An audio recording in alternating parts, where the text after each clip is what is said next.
I think we got a problem. Hi, everybody. Hi, folks. Hello. Hi. How's everybody doing this 2025? I don't hear anybody. They must not be there. Are you talking to yourself again? Yes, I'm used to it. That's what I do 99.9% of my time. At least you didn't respond this time. Happy 2025, everybody. Oh, yeah, 2025. Wow. It's Can going you to be an believe all that interesting year, unfortunately. Yeah. Can you believe all that Y2K shit is 25 years ago? Like, wow. No, I can't actually. I'm still waiting for the bug to bite. Yes, exactly. Although I've got all I of them. do remember turning off all my computer equipment Oh, yeah. before, yeah, and then gingerly putting it back on the next day to see if it was all Well, going the to thing work. was, I sort of watched New Year come in Auckland and then Sydney and then and nothing really was going really amiss. So by the time it got over here, I kind of figured it was a bit of a non-event. Yeah.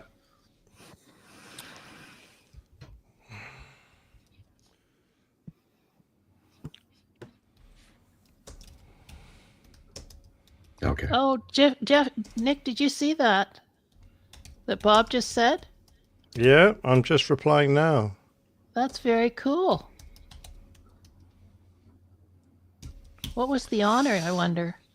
Well, I'm just asking him. Oh, thank you. Other Buggers' Efforts is an OBE, Order of the British Empire. Yes. Is an MBE a higher honor than an OBE? I Well, no, the letter's lower. don't know. Yeah, I M don't comes know either. before O. I don't know. There's quite a hierarchy. Yeah.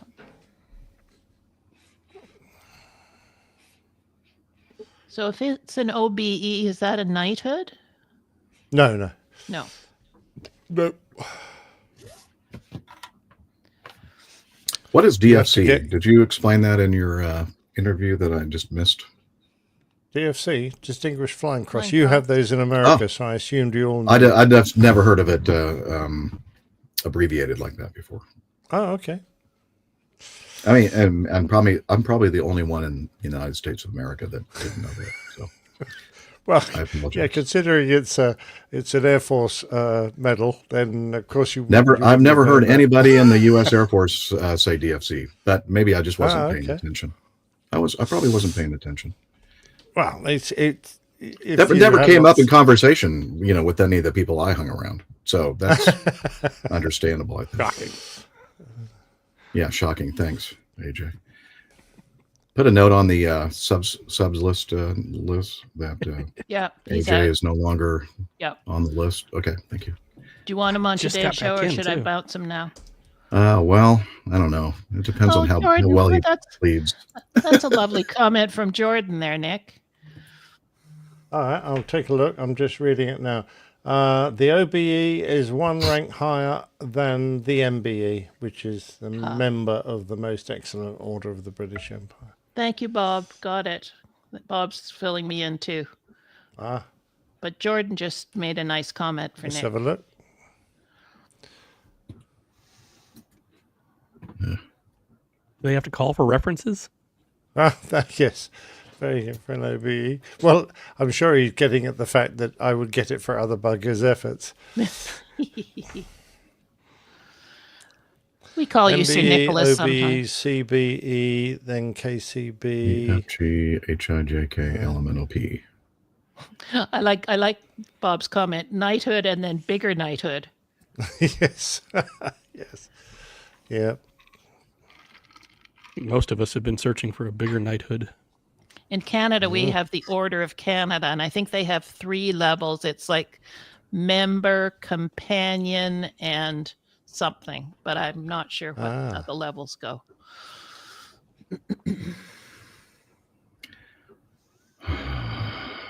Getting there, people. And you'll see some Hollywood actors that are actually Canadians that wear their little lapel pin that looks like a little snowflake That's their Order of Canada.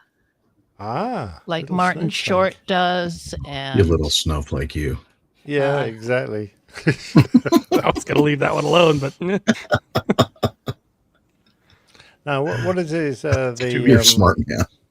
too easy. the French have the Légion Father God, d'honneur. don't Légion d'honneur. oh yeah, the Légion d'honneur. Yeah, but there's several ranks in that Yeah. one as well. Yeah. But if one of them- you Hoppy. I missed that, AJ, but I'm assuming it was funny. Some reference to an amphibian. That's all. Ah, okay.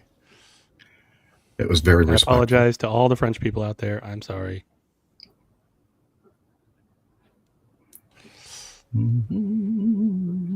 Yeah. Okay, I'm going to see if Radio Roger is sounding okay today. Let's see.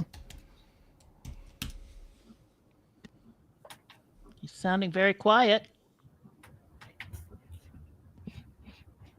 Stealth mode. Yeah. So it needs to come up, you say? Yeah, from silent. From 0, yes. I had a feeling that might happen. I started audio hijack, and sometimes I have to turn off these blocks and then turn them back on for them to work. Don't ask me why.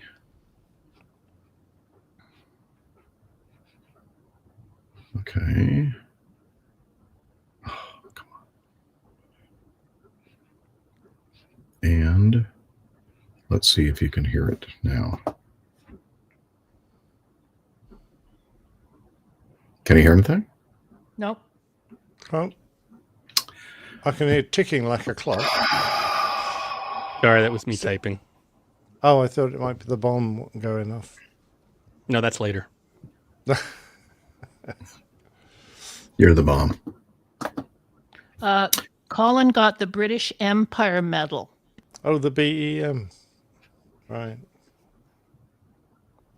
Oh, I know. That wasn't in the list, just to point out. Well, somebody add it. At what? The thing to the list. Talk to AJ. Sorry, I didn't hear that conversation clearly. Also, could someone tell me what abseiling is? Oh, it's like Yeah. going down on a rope, going down a building on a rope, like bouncing down a Yeah, building like on the- a rope. Like the Down here in the SAS do south. when they're storming an embassy, you know. We call that rappelling. Yeah, well, you're a repellent race, so I can understand that. You're all repelling to me. Yeah, Clearly. we don't. Why do we call it abseiling? I don't know. I think we Is it a lot of workout on your abs, maybe? I don't know. You're praying for low wind? Could be. I'm I'm praying for low stretching wind. here. I had one of the Mudgerband's carries tonight. Oh dear. WAPG. It's So you low, know. Jeff. It's still low. Okay, but you can hear it. Yeah, I can hear it now. Okay. Well, that's making progress.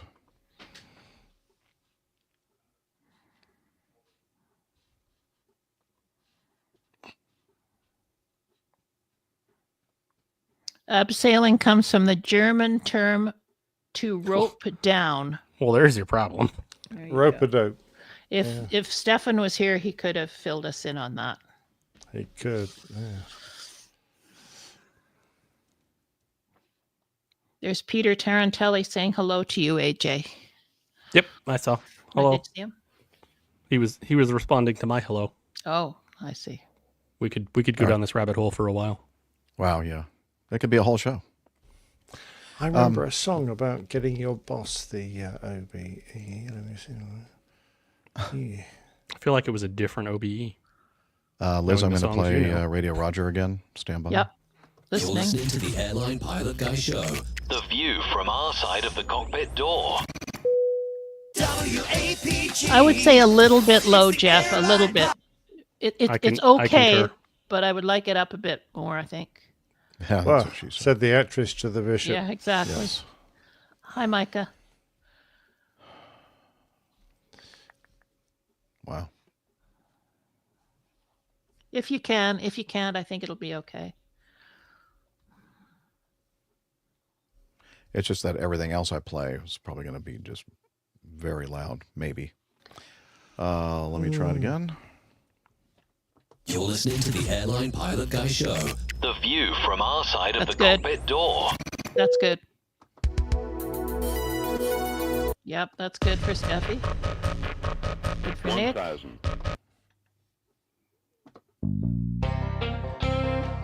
Yep. AJ. Sounds all good. Okay. David Lee. Hi there. Hey, Dave. Hi, Dave.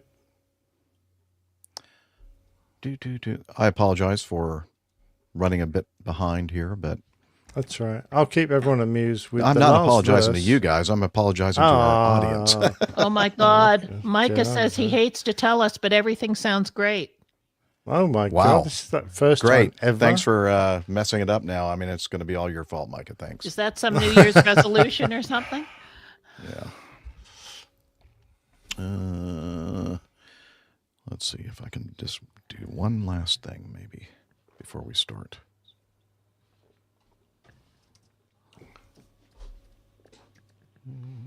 You got your recorder on, Jeff? Nope. Thank you, Tim. Remind us again, because I'm still doing things other than turning recorders on. Okay. I'm talking to Tim. Now the war is over, we've reached the promised land. The CO kindly greets us and shakes us by the hand. You've worked very hard and thank you, men. I've just been given the BEM, but we're pressing on regardless for the Wing Commanders ABC. No, what was it? The Wing Commanders OBE. I'm trying to remember what it was. now. Sounds good. DFC. No, it wouldn't have been DFC. It was something like that. Have a song for everything. Of course. No, Micah just has the blue wrench of death, Peter. It means he can bounce people out of the chat room. Yeah. Watch your Usually, P's and Q's. usually the crew, we get first wallops. Yeah. Yep, first bounce. Why is this show so great today? Oh, Micah bounced Jeff out of the whole thing. Yeah. That's Jordan why. Decker wants to start an APG choir, Jeff. Ooh, okay. What are you saying, Jordan? Like what part? I can sing the trombone. Oh, nice. I love that. He Nick. sings baritone, Jeff. He's a baritone. Well, okay, so now we're two baritones. Oh, God. A choir of baritones. Yeah. It's the baritone choir. I thought you were a The tenor. APG baritone choir. Well, I'm actually really a baritone, which is between a tenor and a bass. I didn't know that. I thought you were a tenor. Yeah, I mean, What is I have the to really grown force up? myself. The grown-up version of an alto. You got soprano, alto, and what was it? What for little boys' choirs Oh, I don't know what they're. I don't or know. girls' choirs? Peter Tarantelli's a bass. Yeah, now we're talking.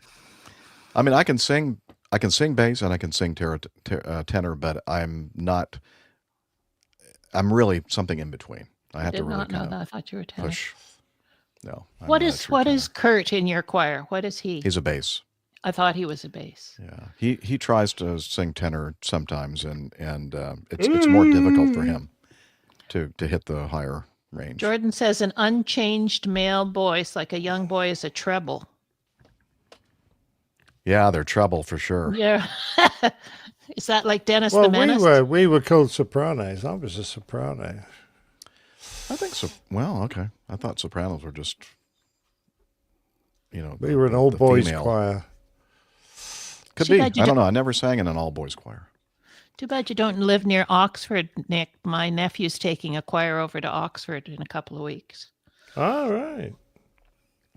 To shoot them. I Yeah. was going to say, what for? doesn't like them.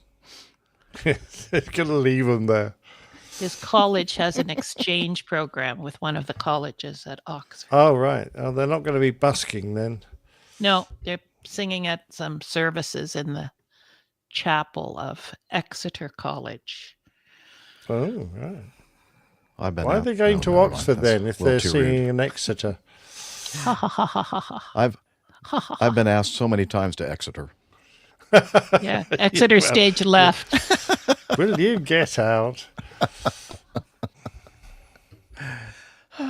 All right. I think Do you have we're your just about recorder ready. on now?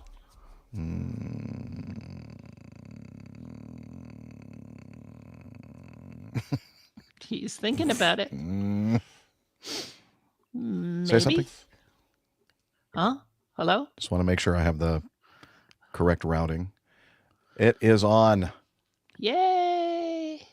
Well And done, I'm sir. getting It's signal, getting close. Is it getting waveform. close? Getting close. Okay. Yeah, baby. Yeah, on the gravy Hang on. strokes. I always set the half-hour mark as my alarm just to sort of see. Of course, I keep moving it out now. Is that the actress? Sorry. That's everything. It's innuendo. Okay. Where? Oh, where is my Evernote? Where? Oh, where did my Evernote go? Okay, here it is. Intro. Oh, still need to move AJ's stuff up to a place where I can. I didn't know you moved it. Read I it. would have done that. Sorry. Oh, no problem. I haven't looked Yeah, at I the put it up there feedback in the yet. top part. And let's see, I'll put that right below.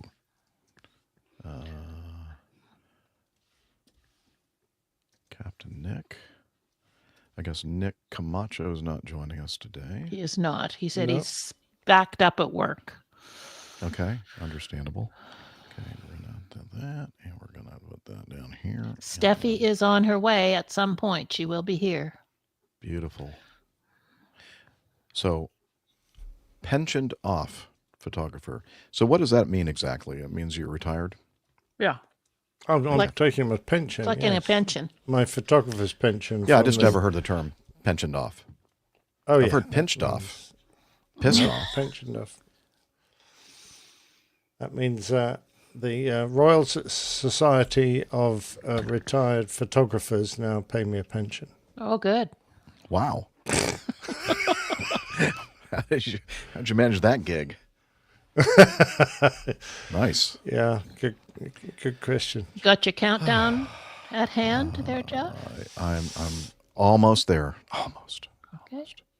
I'm not just trying need to to press you. You just take as long as you need. We'll be You here. realise there's a white line at All the top day. of that Acme logo. You know what happens is I think it's a keynote thing that it tries to do like a three-dimensional look to everything, and I hate that. And I've tried to eliminate it, and I have not been able to figure out how to do that.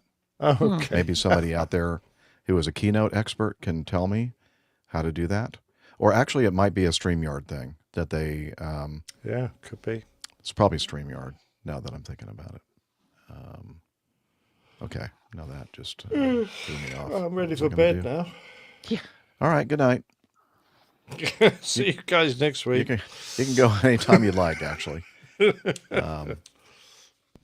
been fun. All right. Yeah, well, I'm it glad has. everybody's leaving now. Good. All right. So that It took so long to get ready. I'm almost out of beer. Well, you and me both. Good job. I've got another 3 bottles in my little cold Well bag. planned, Nick. Show off. Well planned. Yeah. Okay, where do I go now? Media assets. Video countdown. Okay.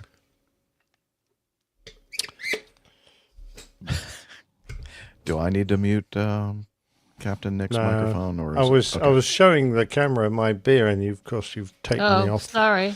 So no, it's all right, no problem. I'll let you get on with it. There you go. Go ahead, Nick. Show your can.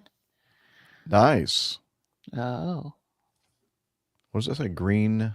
Where's What? it from? Where's I think you're muted somehow. Not hearing you. I was being a good boy in case it made a noise like it did. Green King, the other Green brewers King. from Bury St Edmunds. Now, I don't know if they actually bury St Edmund in Bury St Edmunds, but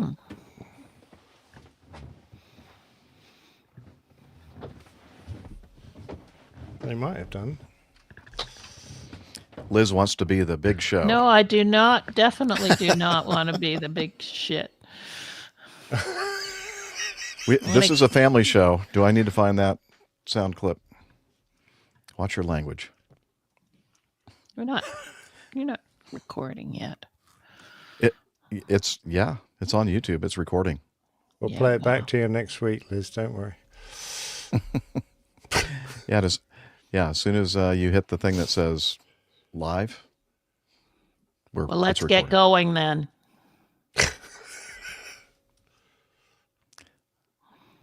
I was hoping that 2025 was going to be a good year. I was wrong.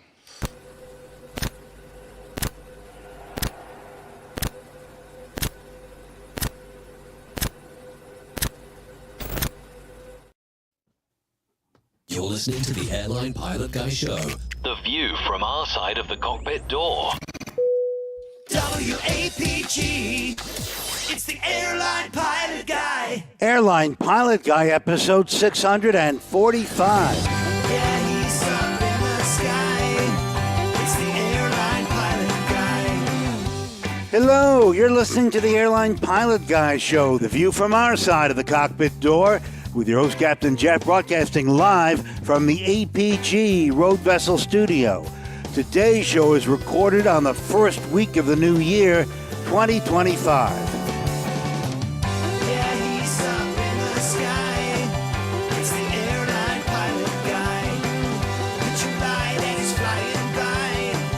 With the Airline Pilot Guy.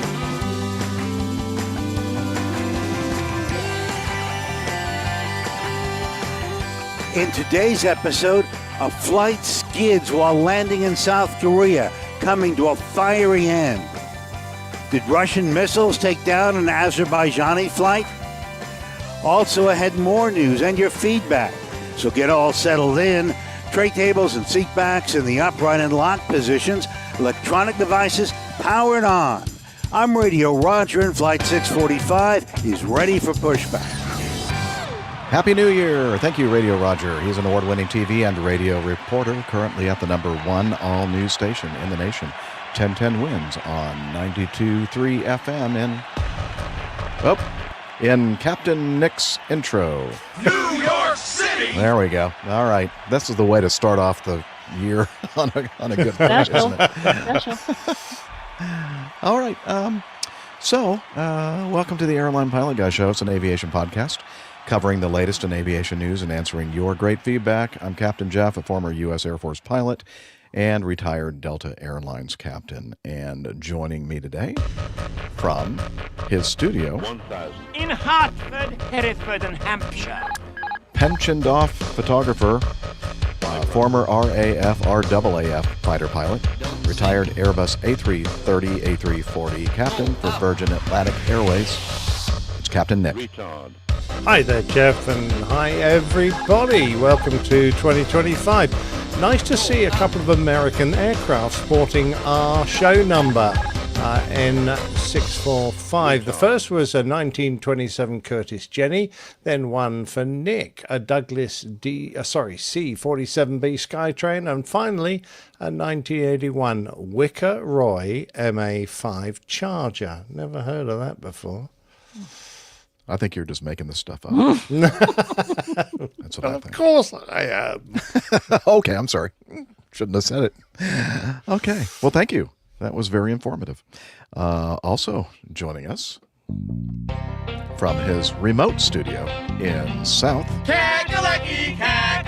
he's a race car driver, high performance, high altitude, tail dragging, and complex endorsed instrument rated pilot with an affinity for self-taught haute cuisine and anything with enough horsepower to kill him. It's AJ Schramm. Hey, everybody. Really glad to be back. Good to see you guys. Happy New Year. Happy New Year to you. Have you ever had anybody pronounce your name Scam before? I get scram a lot, and usually I just leave. Scram? Really? Yeah, I just leave. Okay. Don't anybody say that then, because we want him to stay for the whole show. And Hey, AJ, also, quick question. If you fell off a horse and died, you'd have been killed by 1 horsepower. That would be a bit This is correct. demeaning. I don't discriminate. you know, he never Okay. ends with the 1 horsepower jokes when you're on the show. You can always look forward to that. Okay. And also joining us from her studio in Toronto, Ontario, Canada, retired financier and aviation enthusiast, spreadsheet master, and our producer. It's the lovely Liz Piper. Hi, everybody. As everybody said, welcome to 2025. Whether you like it or not, Yep, we're still here. Have a good Joke's show, on you you. guys. All right. And Cheers, here we go. Liz. You know, we still haven't been kicked off the podcast space. I don't know how we haven't been, but we're still I here. keep getting out. You guys keep dragging me back in. I know. Well, we need ratings, man. So we bring you in. You're a car wreck. And we need all the attention I can hear you, Liz. Yes, but our video audience cannot. And maybe some of the people that are listening to the audio podcast can hear you. Say hi to them, Liz. There you go. See the way we have this set up, by the way, if you're listening to the audio only podcast, we don't say, I don't say this enough. When we're recording the show, we're using the video as a platform. And if you want to check us out and see why we have faces for radio, you can go to airlinepilotguy.com/YouTube. And you can see us, or you can just go to youtube.com/airlinepilotguy. Either one works. And so we use that as a platform. And when we're recording the show, we can hear, the panelists here can hear Liz in the background, but the people that are watching the show, or the video actually, whether it's live or recorded, they cannot. So there you go. That's the way we like it. It's better than Because having a voice for silent movies. Yeah. And yeah. Yeah. Very good. Well, okay. I get it. That she's already given me a bad time about not getting right into the news. So here we go. We're going to go into the news. Here we go.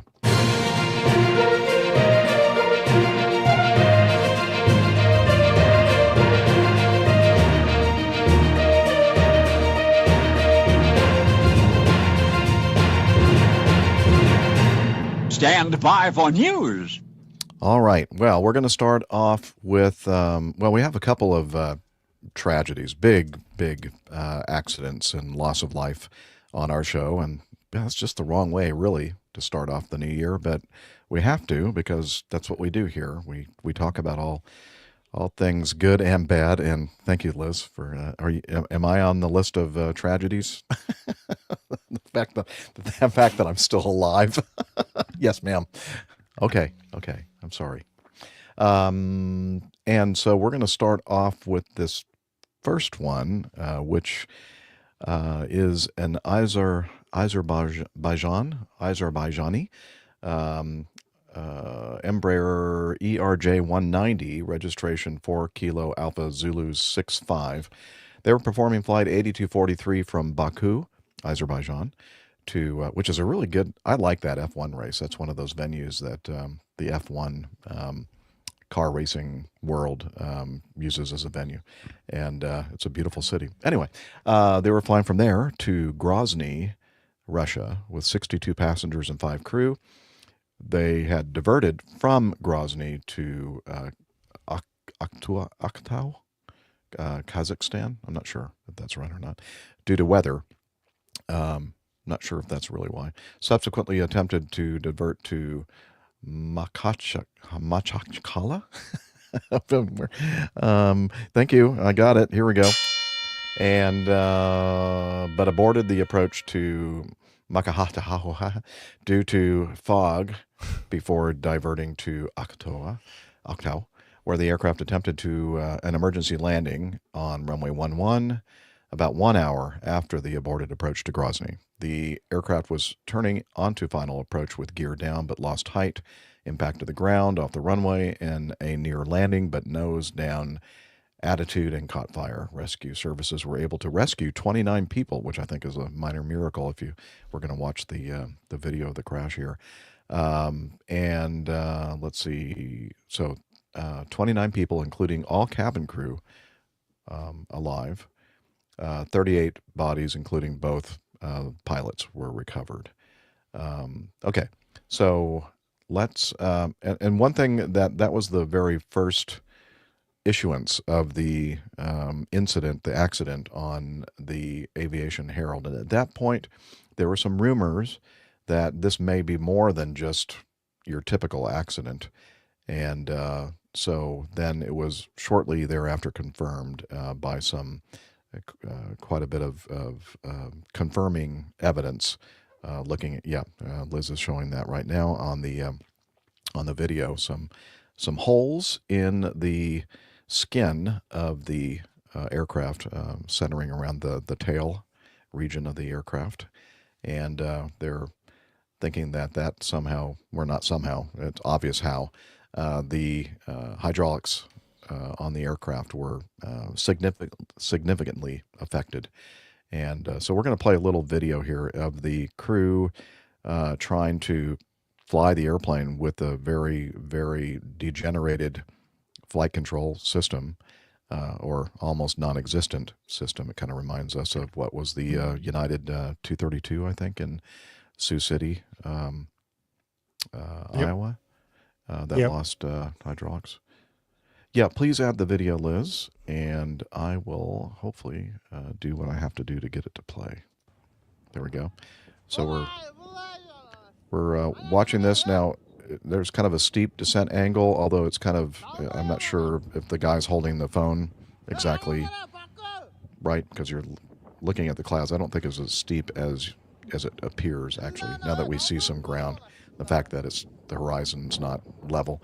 But the airplane is clearly kind of doing some up and down maneuvers, like they're trying to control the pitch of the aircraft, and we believe they were trying to control it just using engine thrust, putting thrust on, taking thrust off. Looks like they were able to bank the aircraft using some kind of residual controls, and then they're shooting for that runway, but they missed it, and there's the crash right there. And as I said, it is, I think, a minor miracle to me that I guess the tail section broke off, and I think all the survivors of the crash were located in the back half of the aircraft that separated from the aircraft. And that is it's pretty amazing. So we're seeing some footage now of the wreckage on the ground, the aftermath. And so it turns out that people have said that there was some kind of drone activity going on in the Grozny area, the destination for the flight.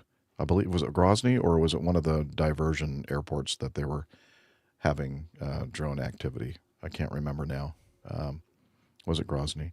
But it was one of the Russian locations, I believe, where Russian anti-aircraft, Russian anti-drone defenses were employed, and that is what affected the Azerbaijani flight. So if you guys want to ring in with anything, please do. Yeah, well, having seen pictures of the damage that was caused to the tail of the aircraft, and we're pretty certain it was not damage that occurred during the crash, but that looks typically like a shrapnel damage from the warhead of a Grounder missile. Different sized holes, and just punched straight through the airframe.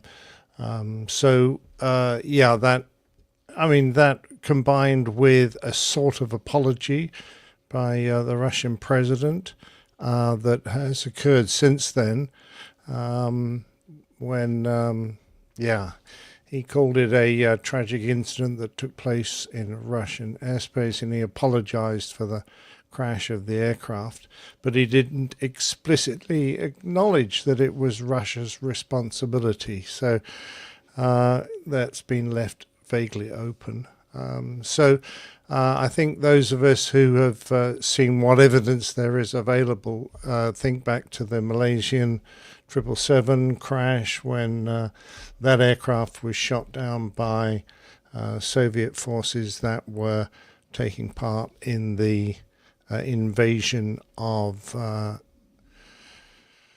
Ukraine. And that itself was an appalling incident for which they've had a court case effectively in The Hague and attributed that definitely to a Russian air defense missiles fired, they believe, by Russian forces who had moved into Ukrainian territory. Anyway, so it looks very similar to that. I think we're not gonna see any definitive evidence other than what you can glean from the aircraft, and I can't see Russia being really open about what happened. But you never know; we might get lucky. When you look at the flight path it took across the ocean trying to get to Aktau Airport, they were obviously having dreadful trouble controlling the aircraft. It meanders in an appallingly difficult flight path, as I suspect the crews were struggling with the control of the aircraft. We've seen aircraft, like you mentioned, Jeff, the DC-10 at Sioux City, that did a fantastically brave effort to land the aircraft without any hydraulics at all. And of course, you need hydraulics on most of these aircraft to control them. There was also an A300, an Airbus A300 that was hit by a missile. I think that was in Afghanistan, if I'm right, that successfully, despite the fact they even had a wing on fire, they successfully landed the aircraft. All the crew, there was a cargo aircraft, so there weren't any passengers. The crew survived, and indeed they patched the aircraft up and got it airworthy again, and were trying to sell it. So they that particular crew did a marvelous job. But like this aircraft, there was also a 747 in Japan that suffered a complete hydraulic failure, and after a tragic 45 minutes of meandering flight path, the crew finally hit some high ground. They couldn't get the nose back up. What you can do to control an aircraft, assuming you've got a twin-engine airplane, got an under-wing pods, you can just alter the thrust. And if you put thrust on, then you'll tend to make the aircraft pitch up. If you take thrust off, the opposite occurs. And of course, by putting uneven thrust onto the engines, you can effectively bank it. But you're right, by the look of the amount of maneuvering that they were doing in that last bit of video, it's possible that they actually had some hydraulic control of the ailerons and or perhaps the spoilers, and were able to bank the aircraft reasonably well, which is also very good, because if you get the nose too high in this situation, you can put bank on, which has a tendency to let the nose drop. So, it gives you a little more control. But they struggled and struggled for a considerable length of time. And of course, very sadly, the heroes, I'm going to call them that, in the flight deck were part of the casualty list, and as they perished when they eventually hit the ground. But they did a pretty good job of cushioning the impact to allow so many people get out of the wreckage alive. Yeah. I think it's incredible that anybody walked away. Yeah, it is, indeed. really. I mean, look at that piece of the aircraft there on the ground we're watching on the video here, and which we'll have in the show notes. It's just like, wow, that must have been a wild ride, before the crash, and then the crash itself and the aftermath there. But thank goodness everybody didn't perish in it. Indeed. Ihol Boxes in the chat room reminds me it was an A300B freighter that was out of Baghdad. Okay. That When you first said the A300, I'm thinking, oh, you mean the one that the U.S. Navy shot down, the Iranian over the well, no, don't mention that one. They didn't get to use that one again. No, they sadly. didn't. No. Okay. Oh, we have a live. We're recording this live on YouTube, and we have a live audience, our live chat room, every week that we record. Except for we took a week off at the end of the year. And this is Team MM3. Hi, live chat, folks. First time actually catching a show live. Woo! All right. They're not live. They're just bots. Don't worry about that, Team MM3. Oh, okay. We have a bot named Team MM3. Hey, no. Everyone else is bots. He's the only live bloke here. Okay. Wait, we let someone live in? Ooh. Yeah, we're not very. Talk about that. Could create a lot of confusion having a real person in the chat room. Yeah, we're not very discriminating as far as people that we let in the chat room. Just saying. Yeah. Yes, welcome to our show, our live recording, and I guess that's about it for the Azerbaijan thing until we learn any more information. But it seems pretty clear now that everybody has decided that it was brought down by anti-aircraft fire.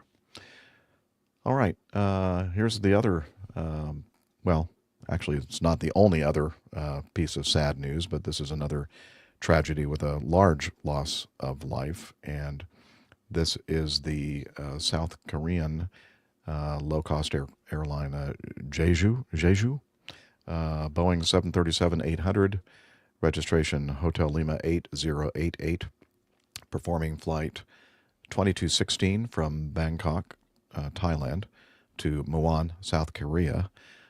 175 passengers and 6 crew. Landed on Muan's runway 19 at about 9:03 local time, with all gear up, overran the runway, sliding on the fuselage and engines, impacted a concrete embankment about 300 meters or 1,000 feet past the runway end. Actually, I don't think that's right. I think it was, well, it may have been, past the runway end and burst into a fireball. 2 people have been rescued alive. 120 bodies have been recovered. There are no hopes for more survivors. So they since this initial report of the accident, they've the only 2 survivors. There were only 2 survivors, and those 2 were cabin crew sitting in the tail section, the aft jump seat area of the aircraft. I believe the male cabin attendant was flung free or clear of the wreckage and had pretty significant injuries. And I think the female survivor was still located within the tail section, and they were able to rescue her from it. And from what I recall, she had very, very few injuries, nothing really significant or serious, which is amazing, actually. Especially when you watch this video. And have I lost the presentation? Oh, I have. But since I'm looking for that movie to play, looks like we have somebody that just arrived. And there she is, Dr. Steph. Hello, Dr. Steph. Hi there. Good to see you all. Yeah, great to see you. Happy New Year. Finally make it effort. Happy New Year. Yeah. Yeah. Great. So we're in the no middle. idea what you guys are talking about, but I will catch up momentarily. And neither do we. Okay, perfect. Yeah, well, we don't, obviously. But we're in the middle of the second news item, the South Korea crash. And I was just about to share my keynote presentation with the movie embedded. And Liz, if you'll put that on the... Okay. And I'm going to hit this button right here and see, we can see the point at which the 737 touched down on the runway, quite far down the runway, after having experienced some ground effect. They were at very high speed. And if you're sensitive about seeing bad things happen, then avert your eyes if you're watching the video. sliding down. Looks like the number 2 thrust reverser is open. And then they hit the berm with the localizer antenna array. And basically the airplane just stopped and disintegrated. And as I said, that's why I'd say it's quite a miracle that anybody survived that. 2 cabin crew managed to survive. Yeah. All right, so that is all we need to play, I think. And all right, so let's see. Let's talk about the sequence of events here. They were coming in from Thailand, Bangkok, about a 4.5 hour flight, I believe. They were on final approach for runway 1 at this airport, Muan, the opposite direction that they actually ended up landing and crashing. And at some point, there was an advisory from Tower, which is not really all that uncommon for airline pilots, or actually all pilots out there, to hear the Tower broadcast caution bird activity. And we talk about it, all the time, being on the NOTAMs and on the ATIS, Automatic Terminal Information Service, talking about bird activity and that kind of thing. Liz is showing an image of the bird feeding and migratory areas around this airport. It's located right on the ocean, so there's a lot of bird activity, maybe even more than your normal airport.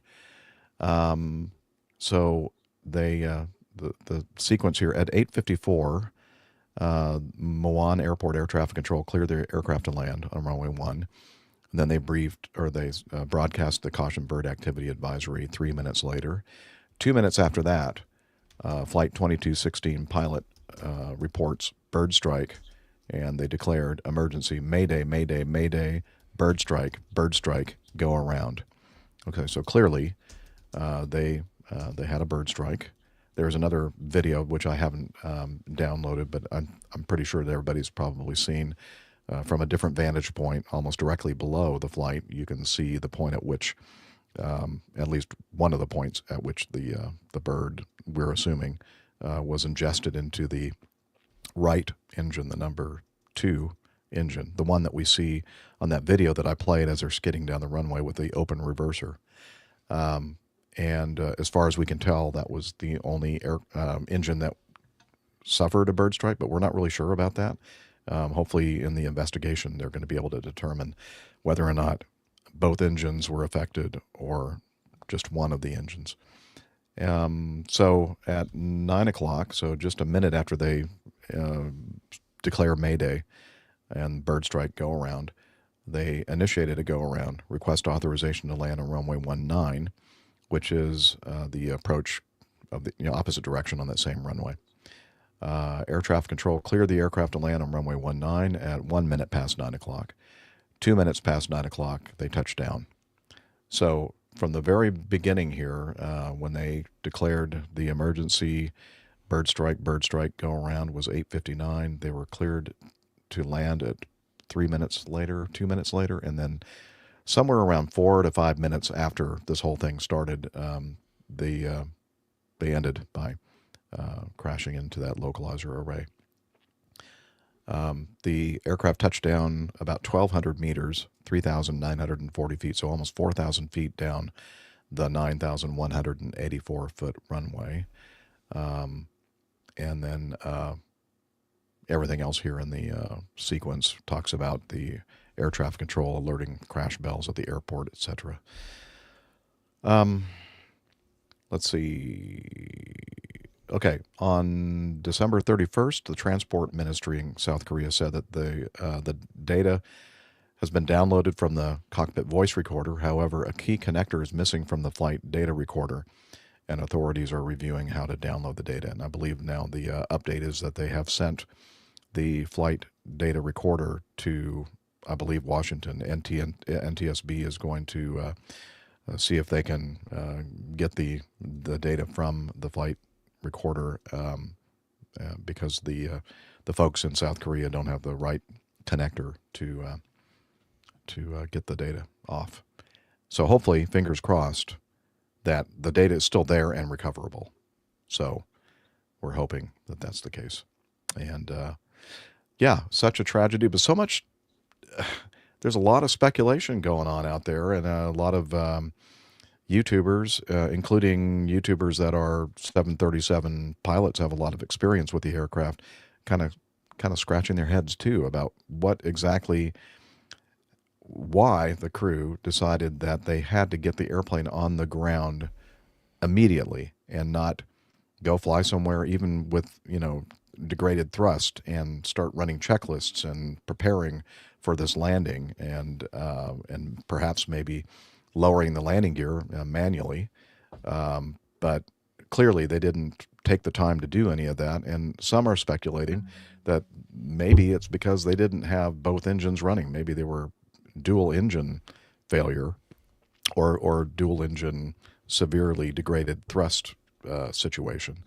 But I don't know. I have no idea. This is really a head scratcher for me. So crew, let's discuss.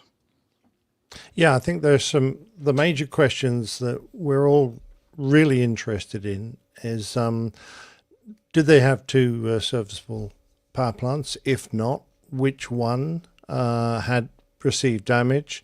Possibly both had. If they got a bird strike in one engine, they might have had one in another. That piece of video shows one engine giving out a large puff of smoke, possibly indicating that that engine has been damaged. But it doesn't mean to say that the other one wasn't damaged a little earlier.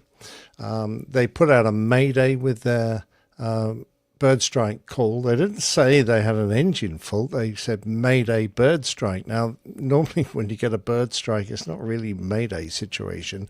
So I'm thinking that they'd received significant damage probably to an engine plant. There is the concern that because they did a very fast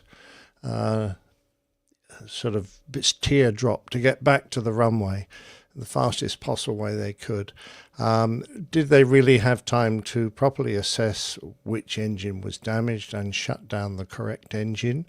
That's a possibility. And all these questions are up in the air at the moment. So we need to know what happened to the power plants.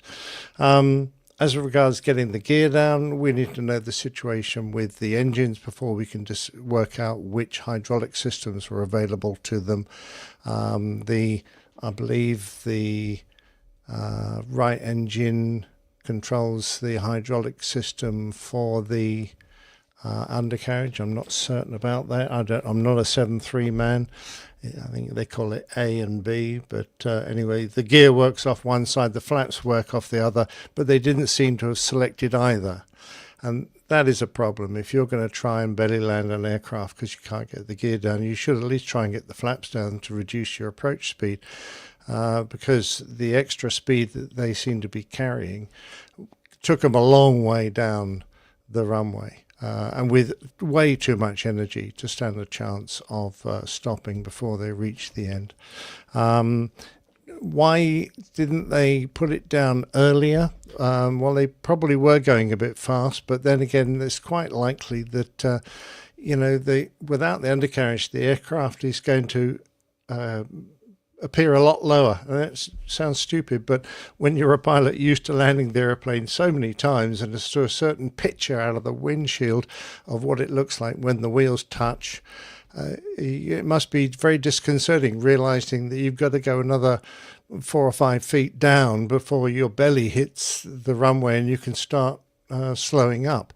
All that time, you're barely losing any speed. You're sitting in ground effect, which is quite strong on a 737. It's got a low wing, which does generate a lot of ground effect.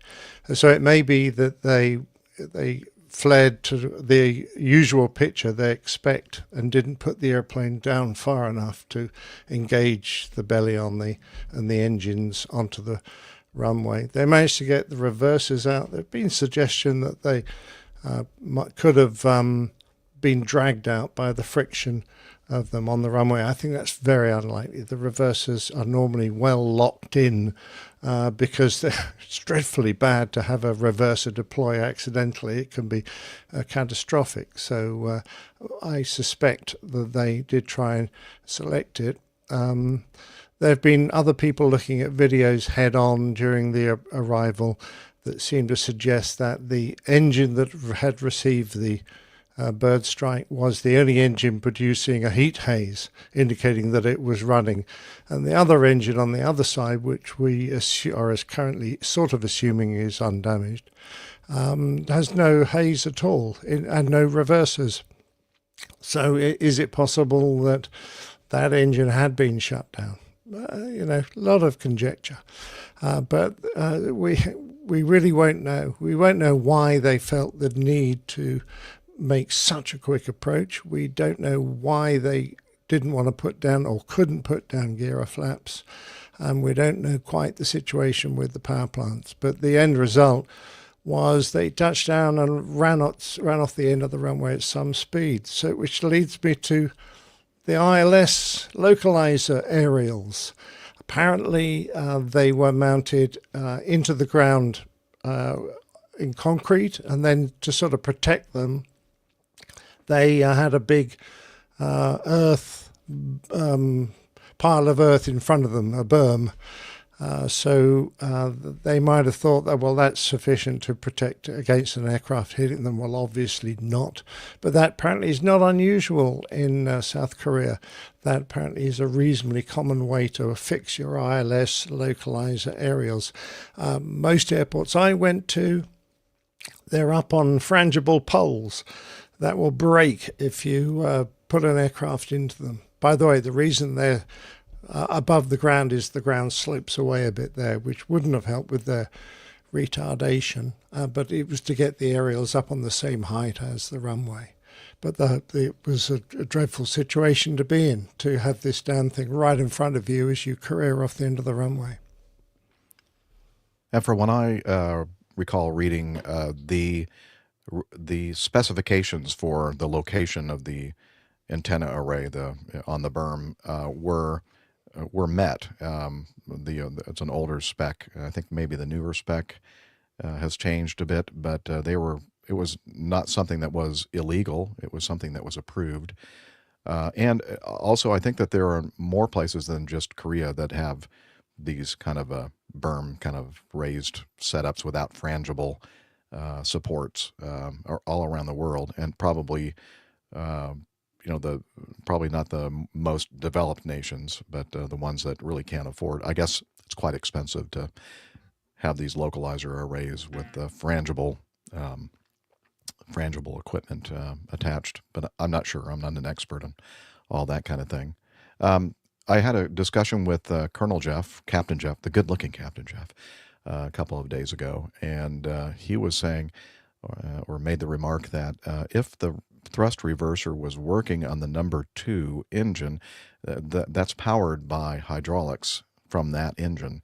And so he's, again, scratching his head thinking, well, if there were hydraulics available to operate the thrust reverser on that engine, then there must have been possibly hydraulics still available. I don't know. I don't know. I never flew the 737. I don't know all the systems, although I have a feeling that a lot of them are very similar to the systems on the 727, which I did fly. However, I flew that thing back in the 90s, and any memory or knowledge of the systems of that airplane have long gone and been replaced by dead cells. Pardon me? Yes, there is a manual way to put the gear down, but it takes a lot of time. You can find, right, if they were trying to get it on the ground, not obviously, it seems that they may have considered themselves in one of those emergencies that time is critical, that you got to get it on the ground. You can't mess around. You got to do as much as you can in a very short period of time. And so I guess they decided that, well, we just don't have time to lower the gear, or perhaps they've made the decision or thought that landing with the gear up and on the belly would be a faster way to decelerate, more friction. I don't know. I'm very, very encouraged that they were able to recover the cockpit voice recorder, and all the data from that I think is good. And so I think that's going to tell us quite a bit, the discussion that they're having in the cockpit those last few minutes, how they determined what to do and what not to do. Main man Micah in our live audience says, other than in the simulator, have any of our hosts done a gear failure landing? Closest I've been was a precautionary landing for gear that didn't go up, but it seemed like it stayed down. So it was precautionary because just in case any of the locks moved or anything like that, but thankfully no issues. Well, my recording of on liveatc.net of a situation. We know all about that one. That the gear did not come up. But actually, to me, it wasn't an urgent situation at all. It just meant that we weren't going to be able to fly all the way to Washington. I think we were going to Washington, D.C. from Atlanta. Because with the gear hanging, it's a lot of drag. That you don't have enough fuel to make it the whole way. Obviously, it'd be very noisy. A lot of reasons why. We decided, we're just going to bring this thing back around. And remember the controller, are you declaring an emergency? No, I'm good. We have 3 green lights. That means good gear. So we're in a good place. iHaul Boxes in our audience says 737 reversers are covered by their own side hydraulic system indeed, and backed up by stand-up hydraulic system, which originates from standby hydraulic system, which originates from a roughly 75% level of the hydraulic B reservoir. Okay. Yeah, I'm wondering if somehow the hydraulic system was damaged, and like all the hydraulic fluid, but they, somehow ran out of it, but they had enough residual to operate the thrust reverser. I don't know. Again, I don't know enough about that system. Doesn't explain why they didn't put any flaps down. Because not only have they got a separate hydraulic system to operate the flaps, they've also got a backup electrical way to wind the flaps out. But that is a long process. A bit like the time it takes to do a gravity drop on the gear takes a while. Yes. So they, for the same reason, Jeff, I think they felt compelled to put the aircraft or bring the aircraft back as soon as possible, and may have thought they didn't have time or didn't want to. Yeah, and that is a system that is the same or very similar to the Boeing 727, where we have the backup, not only backup hydraulics or hydraulic systems that are shared for critical surfaces, but we also had a way to electrically extend the flaps, but it takes forever. I mean, it really is a long process.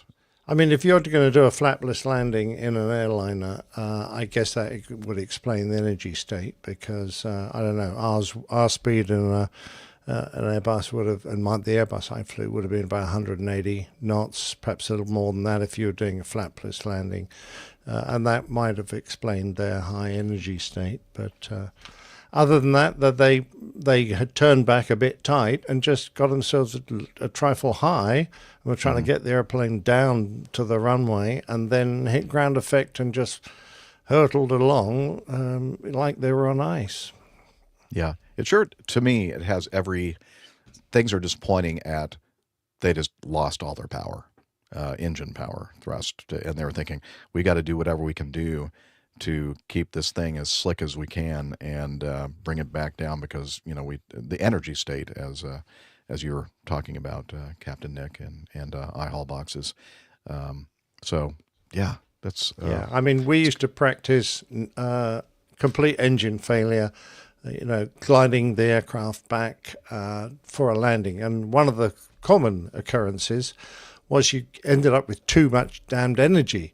Because when you're kind of committed, lined up with the runway, and you're making sure you get there, you suddenly realize that you've got no drag, and you've got to get the gear down, the flaps down, and push the nose down. And then you suddenly realize, well, heaven's sake, I've left this too late to get everything hanging so I can stand a chance of slowing down, because you're so conscious of running out of energy during one of these glide approaches, that you just err on the safe side, and that often leaves you with way too much speed.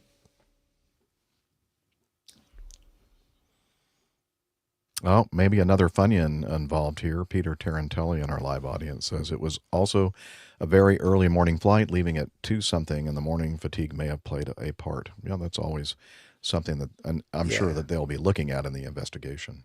Yeah, I think that's that is maybe a very good reason for why, if mistakes were made, why they would have been made, because we all know how hard it is when you're dragging your sorry backside across. Plus the fact that they have,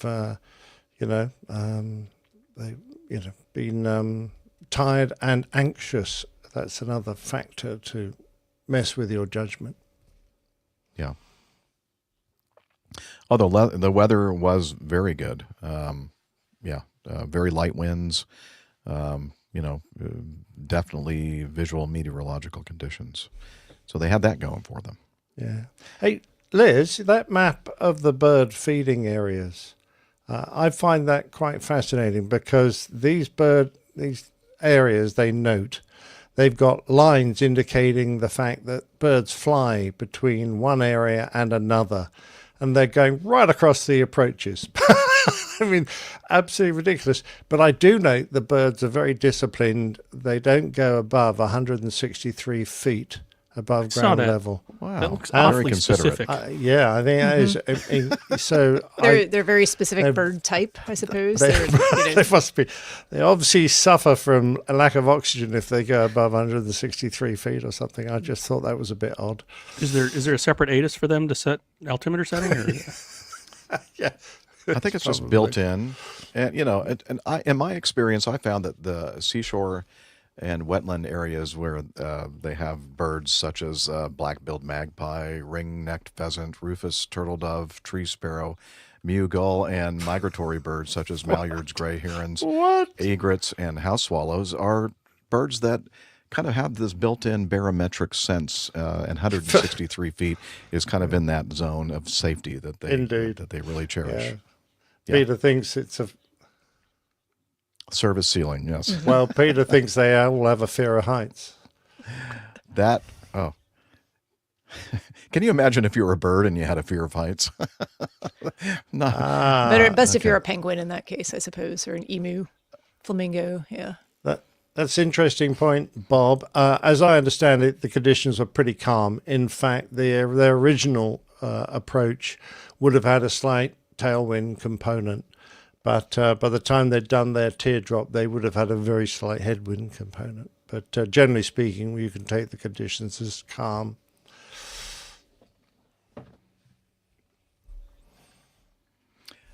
High Hall Boxes has a solution to the bird situation, but the birds aren't real. They're electronic spy devices and use radar altimeters. That's a very good point. Yeah, there's no such thing as a natural bird. They're all CIA things. Yeah. All right. Well, sorry to get flippant on a very, a very real tragedy for so many people that lost loved ones there. But that's what we do here. We try to take the sting out of terrible occurrences, disasters, and such. Speaking of disasters, thank you for watching our show. If you're watching the video. And just a reminder to those of you out there listening to the audio only podcast, which is about 99% of you probably. Just every now and then, if you have the time, you happen to see the notification from producer Liz that we're recording the show live, you should join us, because I'd say most of the people in our live chat room, well, some of them are really good people, and I think you'd have a lot of fun. I'm just kidding; they're all great people. Please.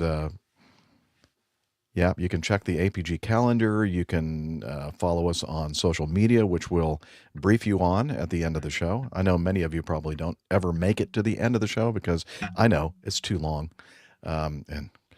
Well, never mind. I'm not going to say that. So I think this might be a good time for us to continue with our news lineup. And this is one that perhaps stuff. I don't know. There's not a lot of information regarding this stuff. I read through it briefly, but there's not any information that would help me know exactly what happened here. So questions and well, at least we can say that you're qualified to fly this airplane, and qualified. That's something that I can't say. I don't think any of the rest of us can say. Okay, well then that's a good idea, Liz. Let's tell them what we're talking about here. On the 17th of December, a Cessna 208 Caravan crashed into a building near the Honolulu International Airport in Honolulu. Very near, I think almost on the airport property, actually. Unfortunately, the 2 occupants of the aircraft were found deceased shortly thereafter. Hawaii state officials have reported that the aircraft was a Kamaka Air Cessna 208 Caravan, and the flight crew was conducting a training flight before the eventual crash. The building that the aircraft crashed into was vacant at the time of the crash, as it was slated for future demolition. And actually, I believe I have some video from some news coverage. If I can just figure out how to find it. It was a cargo. Yeah, there were no passengers on board. There were just 2 pilots, and they were performing a training flight. And so let me see if I can actually find this. Oh, here we go. Okay, if you'll add that to the there. Thanks, Liz. And here we go. Tonight, the NTSB investigating what caused this small cargo plane in Hawaii to spiral out of control near a busy highway before crashing into a building near the Honolulu airport. I was working and all of a sudden had a loud one big boom. This dash cam video showing the horrifying final moments of the flight. Kamaka 689, you're turning right? Kamaka 689, we are out of control here. The Kamaka Air Cessna 208 slamming into an abandoned building, killing the 2 people on board who were conducting a training flight, according to the airline. I was sitting at my desk, and all of a sudden I saw a small plane fly past my office window. It started banking and turning back towards the airport, and then I heard a loud bang. The crash creating this massive plume of smoke and flames seen for miles. First responders rushing to the scene. Fortunately, the building is an abandoned building, so it was a best-case scenario. No one else was involved in two souls that were lost. So. The victims identified by family as Preston Kaluhiwa and Hiram DeFries, young pilots in their 20s. And officials are praising the men, saying they avoided populated areas in a nearby fuel farm. The building they crashed into was empty and had been set to be demolished. Lester. Thanks for watching. So that was from NBC Nightly News. And as we said so many times, and I know that reporters in their hearts really believe that pilots make every effort to avoid casualties on the ground and keep from hitting fuel farms and all these different things. But yeah, in this case, I don't think that was the case here. No. It looks like some sort of very severe flight control problem more than anything, just the way they were banking and turning. I mean, with that limited amount of video would be my guess. So, but I don't have any other information. You know, we have a couple articles about it, but it doesn't say much beyond what we know from that clip that you just played.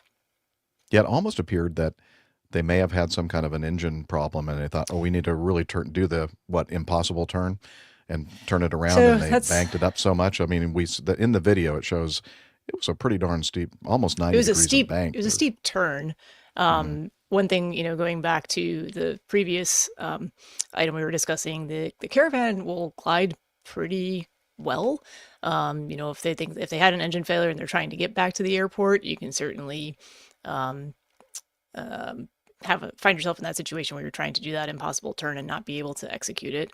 So that is a possibility. But yeah, I'm not sure. I don't know. It looks like they were almost just. I'm not sure how close they were to the actual airport when this occurred. So it was right at the airport, basically. Yeah, it was essentially the airport. Yeah. They just went a little bit to the north, and instead of making that right turn, they turned left back toward the airport as if they were trying to land on one of the. I don't know. I'm just. Yeah, and I mean, I was kind of just saying more flight control issue as opposed to engine failure, because I think if they had loss of power, they would have said that to the air traffic controller and not used the words "we're." They basically said we're out of control. Yeah, so good point. I'm not sure, but yeah. Well, we're hoping that the NTSB investigation will reveal what exactly happened there. the NTSB is a very busy agency recently, sadly. All right. Well, thanks from our expert Cessna 208 caravan pilot. Wish I had Appreciate more it. information for you, but Yeah, but maybe we'll get some in the future, and then we can talk about it in more detail. Let's see. Next item is where are we on the time? Okay. Okay,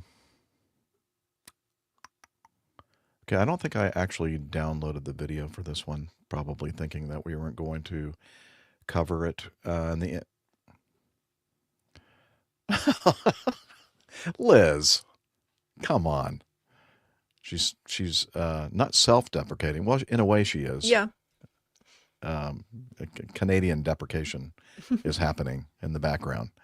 Let's see.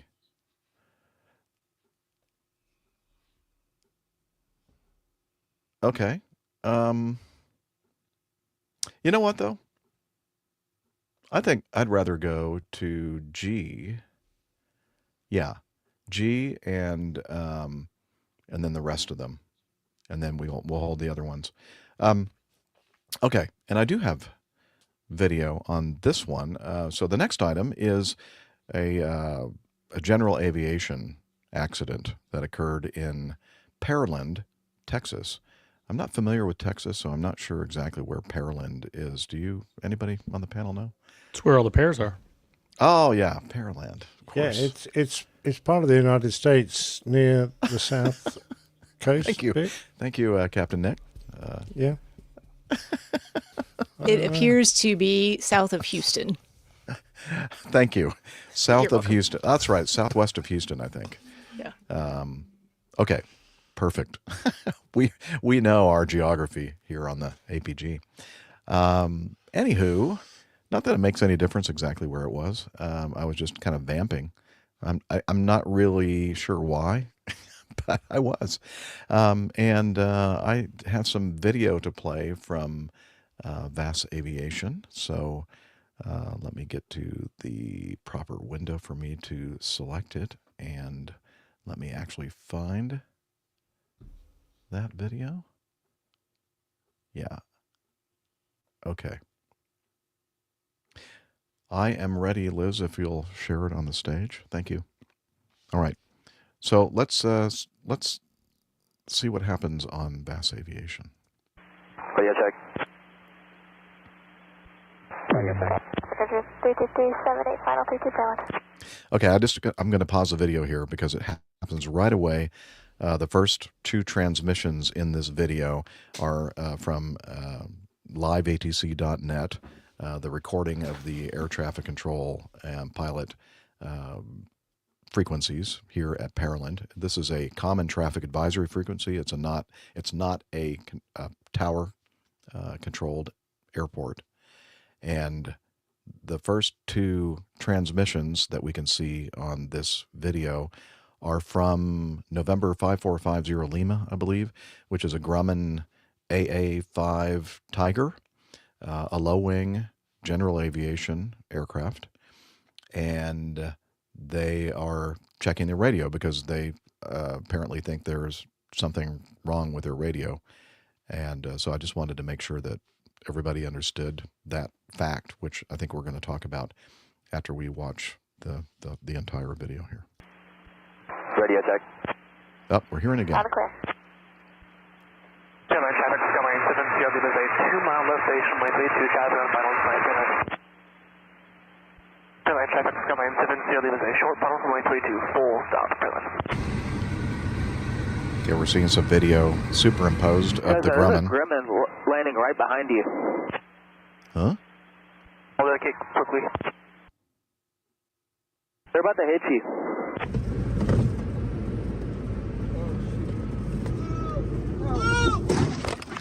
They're going to crash at Pearland. Pearland, traffic, 32378, left downwind, 32 Pearland. There's airplanes on the runway. You okay? Yeah. Are you okay? My fault. Actually, I can't tell if they're on the runway.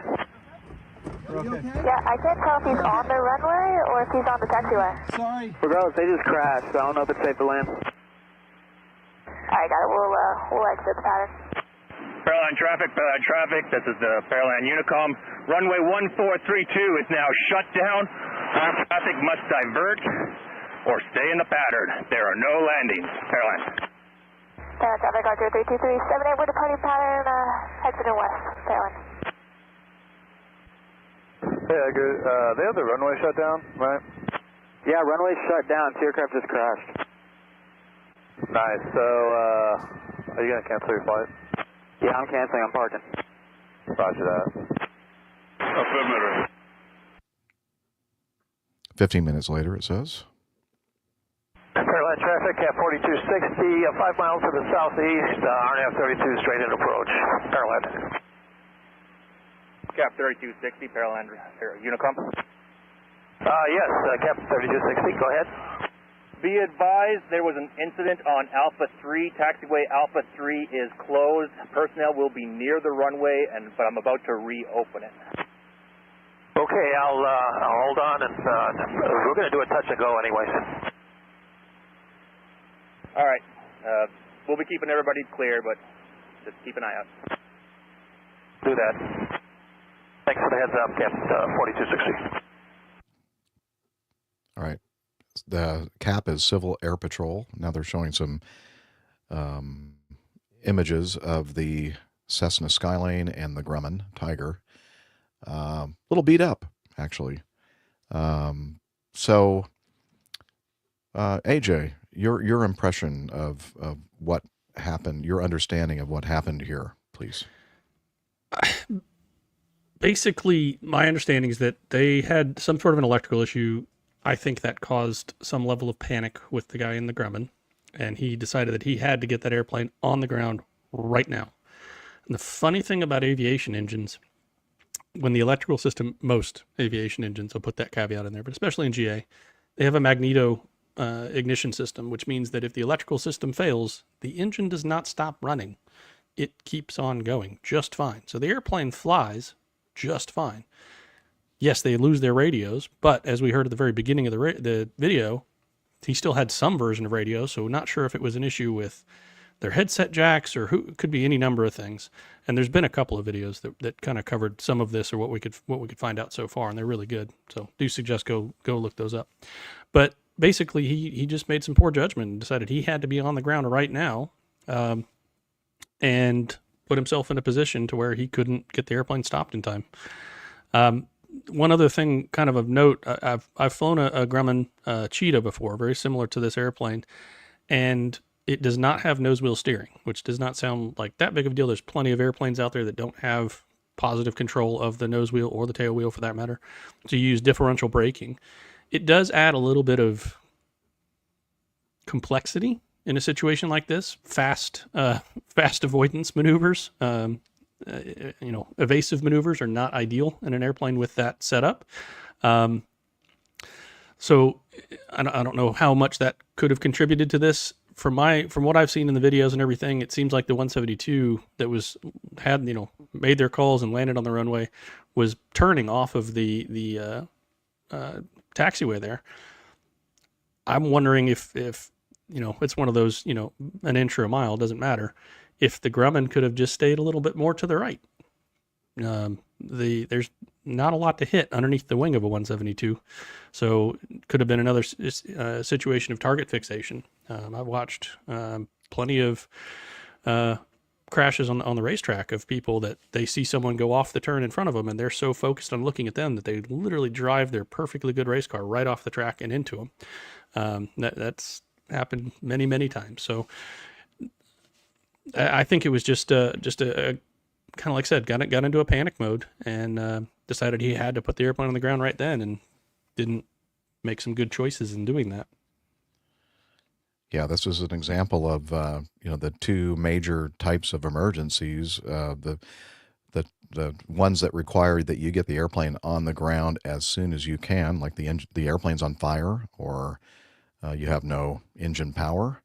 But other than that, almost everything else, you have time to work out what's going on and to make good decisions. And I think the Cessna Skyline, the reason why he ended up veering over toward that first taxiway exit was because, and he went to the left, was because he had no idea that the Grumman was anywhere even in existence. The only hint that we heard, or the radio call that we heard from the Grumman, was at the very beginning when there were, radio check, obviously experiencing some kind of an electrical/radio problem.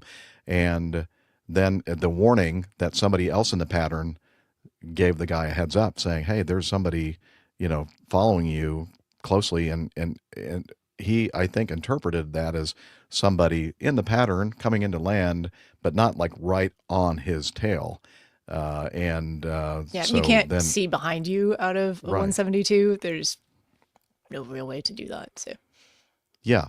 So I don't think he understood quite the urgency of the fact, hey, there's somebody like about to hit you right behind you. That's how close they are. And so, I mean, I think that was just a way for him to, okay, I'm going to get this thing off the runway as soon as possible. He had no idea whether he was left or right of center line. He just thought, I got to get away. Now, AJ and I were talking a little bit about this at the beginning. The fact that he had made the radio call requesting a radio check, obviously he wasn't hearing anything, but he was transmitting. And this is something to take into account if you're listening out there and you're a GA pilot. Even if you think that the radio's dead and you're not transmitting anything, just continue to transmit, especially if you're in a situation like this where you're at a uncontrolled field and you're using a common traffic advisory frequency. Just assume that you are transmitting and letting people know, hey, I'm a Grumman out here. I have an emergency going on. Please clear the pattern, or I'm landing. This is where I am and I'm about to land. And in that case, I think that the Cessna that was ahead of them probably would have thought, oh, I better break out and, go around, get away from this guy that's coming in to land on this Absolutely. runway, the same runway that I'm on. And this could have been something as simple as he had a passenger in the airplane who, I'm assuming from the fact that he's videoing the landing with his phone, that's probably a clue that he might be new to aviation, inexperienced. He may have twiddled a knob trying to turn his volume up or something like that, and could have just turned the other guy's volume down or the radio volume down or any number of things. And that when you don't know what's changed, it's hard to change it back. We always say that if you do something in your airplane and something bad happens, undo the last thing you did. Mm-hmm. If you don't know what that last thing was, this could lead him down a long road of trying to figure out what the problem was, as simple as turning the volume up.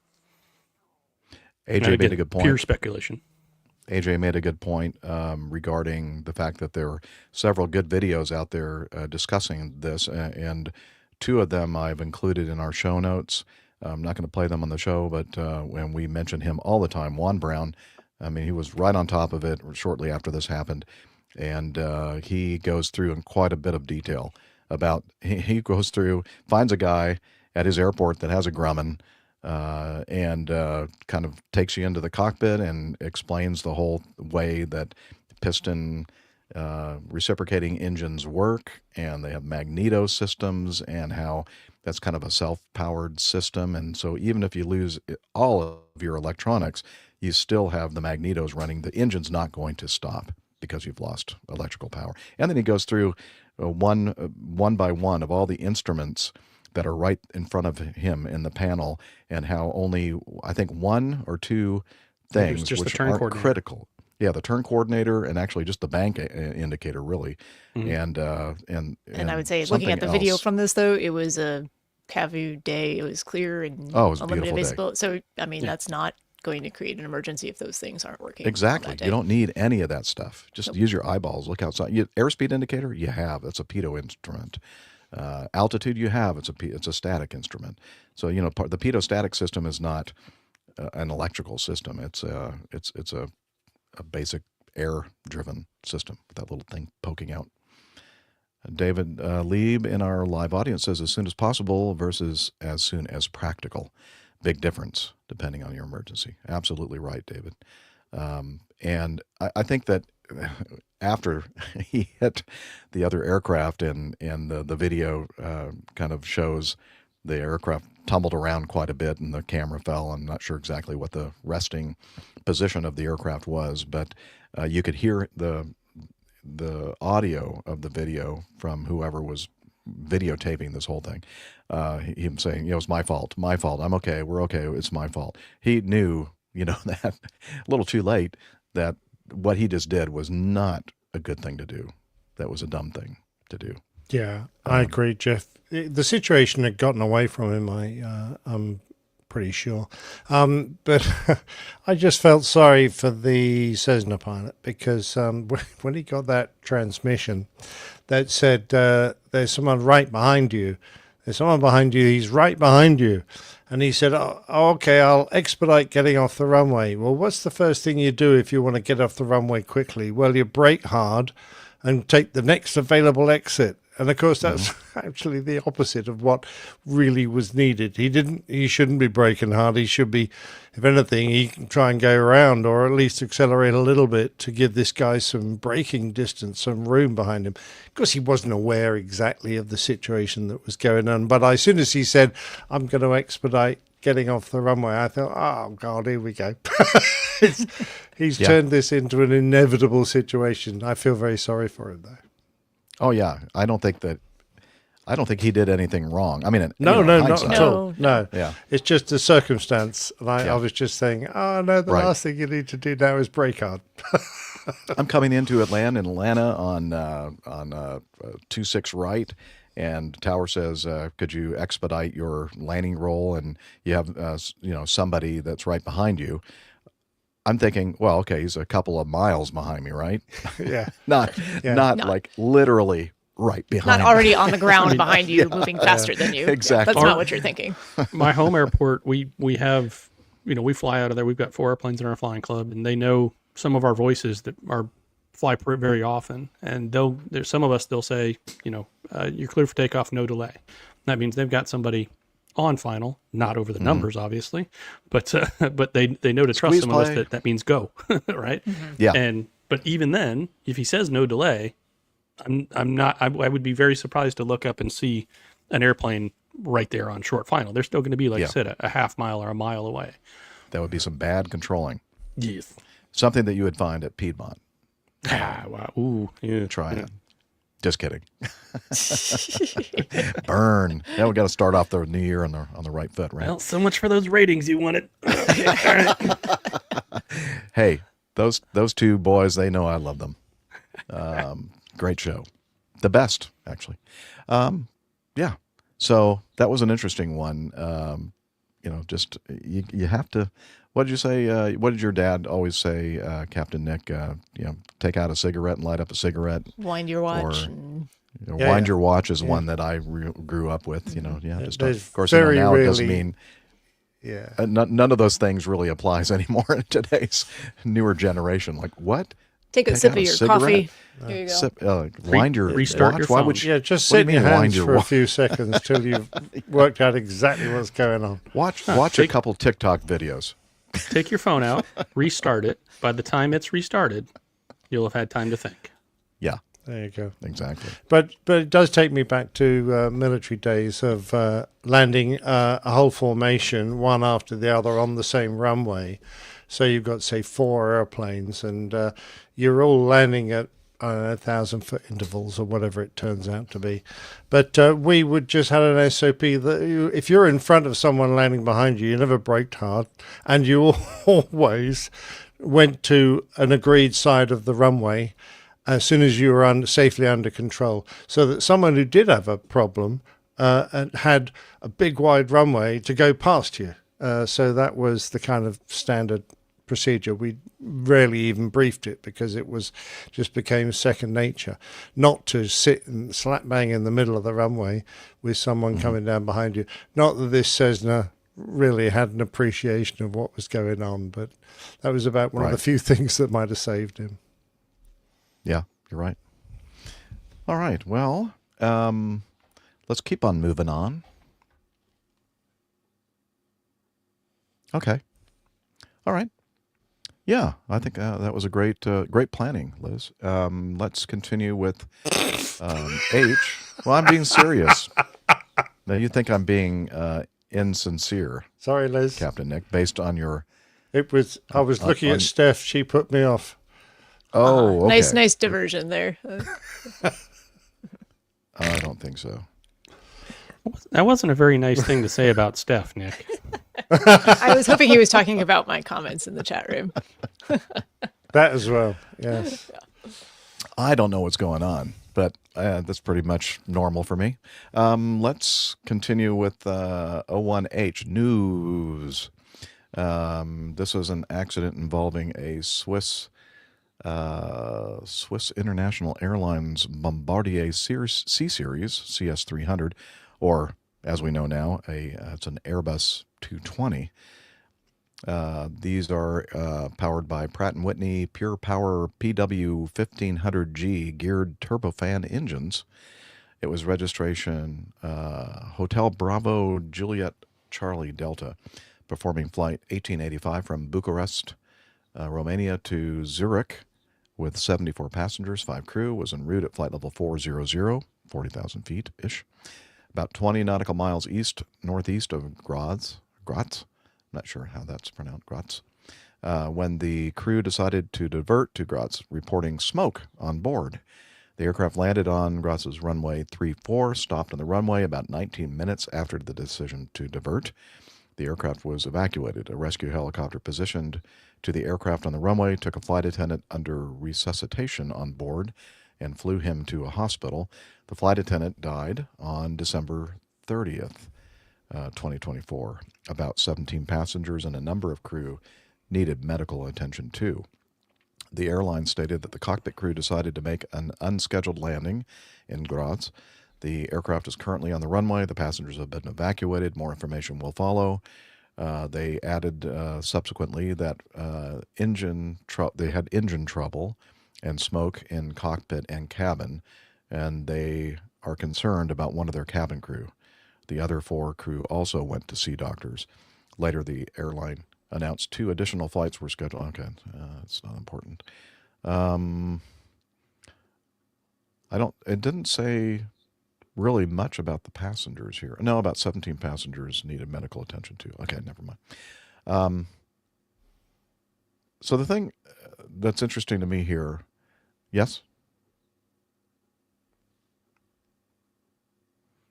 No, I didn't. Thank you, Liz. She's asking me if I'd seen the cracked engine. Where is that? Do you want me to read it out? It's a little paragraph here. According to information the Aviation Herald received, the left-hand engine suffered an oil leak causing the smoke. The engine seized as a result of an uncontained failure. The engine's main shaft was found fractured. The engine is being replaced. Okay, but still, on the Aviation Herald, at least the narrative that I've been able to see, they didn't say anything. They said uncontained failure, which means that parts of the engine escaped the cowling or the zone of the engine that is supposed to keep pieces from flying out. And if they can't contain them, then it's called or considered an uncontained failure. But the thing that I'm wondering, and I guess maybe Liz, you're going to show us evidence that pieces did hit the airplane. Is that what? I don't understand what I'm trying to say here. I don't understand what happened with this cabin attendant that died. Was it because of the smoke inhalation, or was it because a piece of the engine went through the fuselage and hit them?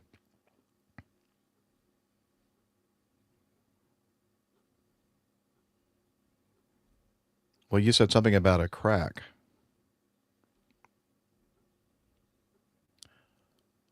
Oh, okay. Yeah, so that's why I was saying that I'm really kind of confused about this whole thing. That but they it does say on December 30th the airline reported the seriously injured flight attendant died. Exactly. That's what kind of makes me go. What? But they don't classify injuries by. What is the injury? So a smoke inhalation injury is still an injury, right? In terms of these classifications, so it's hard to know if it was a, bodily harm versus from an external. Just above that, they're just saying the focus are on the mechanical components like engines, but also the use of protective breathing equipment. So I think that might be an indication that this person was poisoned. Well, and on that toxic. same vein, is things being categorized together. If the smoke escaped, does that make it uncontained? I don't believe so. I think that usually refers to the mechanical parts, but Physical pieces. Yeah. excuse me. There is an actual definition of what uncontained means, and unfortunately I forgot to put it in here, but it basically involves like pieces of the engine, fan blades, turbine blades, engine shafts, and so that's what I mean. I think that caused the oil leak and the subsequent burning of the toxic oil and toxic gas entered the cabin through the pneumatic system of the aircraft engine, etc. And I think that maybe he was already what's the word? Susceptible. Susceptible is the word I was looking for exactly, because of maybe an existing health issue that he had as far as or a pulmonary previous issue. exposure, because we know these toxins that are present in the engine oil can build up over time. Mm-hmm. Yeah, I'm hoping that we're going to get a little bit more. I was just browsing a few of the just news articles. I know Liz probably looked at a bunch of them, but there's not any information whether he had a pre-existing condition or some sort of other susceptibility. And it sounds like the flight attendant was rather young, from one of the articles. They didn't give an actual age though, so unsure. Wow, that was just kind of surprising. And we had the picture on the video here, and we'll have that in the show notes as well. And it was very smoky inside there, but just for somebody to die because of it is just like, really? Wow, that's well, we certainly had it suggested that a number of flight attendants and pilots have suffered long-term medical conditions, which they have put down to the toxic smoke that comes from oil leaks in engines. I think it's if this is the first death that we can attribute to it happening more or less coincident with the smoke, then I think it will add a lot of weight to the people who are saying my long-term illness has been caused by exposure to these the toxic chemicals. Mm-hmm. There's a IHAL boxes comes through as he normally does.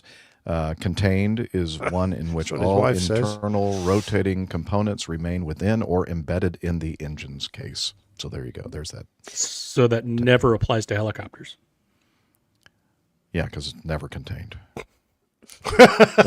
things are flying off those darn things left and right. It's just a mess. That's why we think they're so dangerous. There have been a few issues with these Pratt & Whitney geared turbofan engines for sure. Yeah. One of these articles that I was looking at had a statement from Swiss International Airlines saying that they specifically will not be providing any further details about the deceased and the cause of death. But I wonder if the investigating authorities will do so, because I feel like that's fairly relevant information. Yeah. I do too. Definitely. Huh. Anyway. Yeah. All right. That was an odd one. Okay.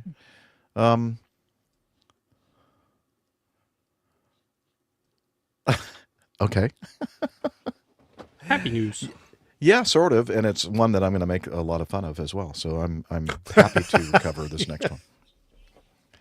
Okay. Well, it has nothing to do with being Canadian. Well, maybe, I don't know. Let's see. Off-duty. This is from Paddle Your Own Canoe. Yay! Our first Paddle Your Own Canoe article in the new year. From Matuz Mashinsky. Sorry, I probably butchered the heck out of his name. Okay, so here's the headline. I have a problem with his headlines, by the way. Off-duty pilot comes to the rescue and helps land a Boeing 737 MAX after the first officer is suddenly incapacitated. Wow. That's pretty amazing. Okay. WestJet Flight 129 departed Calgary at around 9:21 p.m. on December 4 for the short flight to Vancouver, according to the Canadian Transport Safety Board, which has just published a brief report into the incident. The plane had reached its cruise altitude when the first officer reported feeling ill. The pilot became so unwell that the pilot became quickly incapacitated, could not continue his duties, the TSB reports, where we're using all these woke pronouns. Okay, or is it prenoun? Pronouns? Pronoun, that's it. Oh, it's a prenoun. Current noun? What am I saying? I don't just make any sense. Okay, in this situation, or in this kind of situation, the captain would normally consider declaring an emergency and getting the plane on the ground as quickly as possible. But in this case, it was established that an off-duty pilot happened to be flying on the aircraft as a passenger. The off-duty pilot came to the rescue and took the first officer's position in the cockpit, while the second pilot sat in the cabin for the remainder of the flight. So much for that guy. You're on your own. Hope you feel better. Go sit down. We're going to continue the flight. You're incapacitated, but not that unwell, right? That's fine. You can just hang out back there. As long as he stays in his seat, it's fine. I'm thinking, very nauseated. If I had done that on my previous company's aircraft operating as a captain, there would have been a lot of questions that I'd have to answer. So again, continuing with the article here, the captain decided not to declare an emergency or request a priority landing, and the plane arrived in Vancouver without further incident. Like, nothing to see here. He really did not like that first officer. I'm wondering if there's something like that going on. I hope that guy dies. Jeez, but that got dark. It's brutal. Well, okay. Well, I hope he gets fired. Anyway, this is, allegedly, as far as I know, I don't know about what you think about this, Captain Nick, but I think we should query our legal department before you say anything else. I think we might need to go interview some of Jeff's past first officers. This is all said in jest, of course. I'm trying to make this entertaining. You're doing a good job. I love everybody. I really do. I don't have any enemies that I know of, anyway. So I am just is appalled, too much of a word to use, that the captain. I mean, I think it's almost a requirement that if a flight crew member is incapacitated, I don't care if you have the world's best pilot in the world on board your airplane to take over for him. That's not the issue. This poor guy's sick. He needs to be on the ground soon. You need to declare an emergency, a medical emergency, get the airplane on the ground. Come on. I mean, there must be something I'm missing here. How far were they from Vancouver when this happened?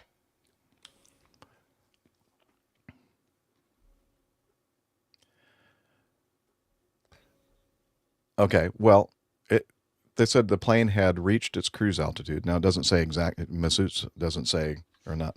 Is it Masseuse?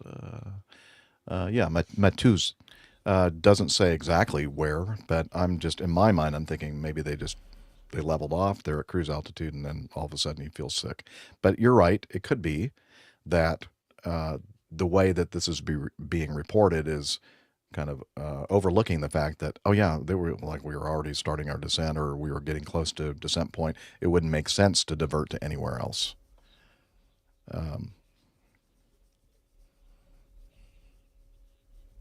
Yeah, exactly. I agree. Liz, absolutely. Now here's the thing. Okay, so of course, this is what happens when journalists do these articles. Then they throw in a couple extra things. Last year there were 2 such high-profile incidents, including one on board a Southwest Airlines flight from Las Vegas, and we covered this one, when a pilot from another airline helped at the controls when the captain was taken ill. Shortly after departure, the captain reported stomach issues, had to be removed from the cockpit by flight attendants to receive medical care. At this point, a passenger who was a pilot for another airline volunteered their assistance. Southwest Airlines says that the crew checked the credentials of the off-duty pilot, and after these were verified, and I'm just reading this, he was allowed to land the plane.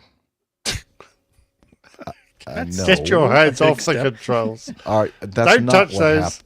He may have actually been allowed to touch the microphone to talk on the radio and maybe possibly do some other switches or something at the direction of the. Can you read this checklist, please?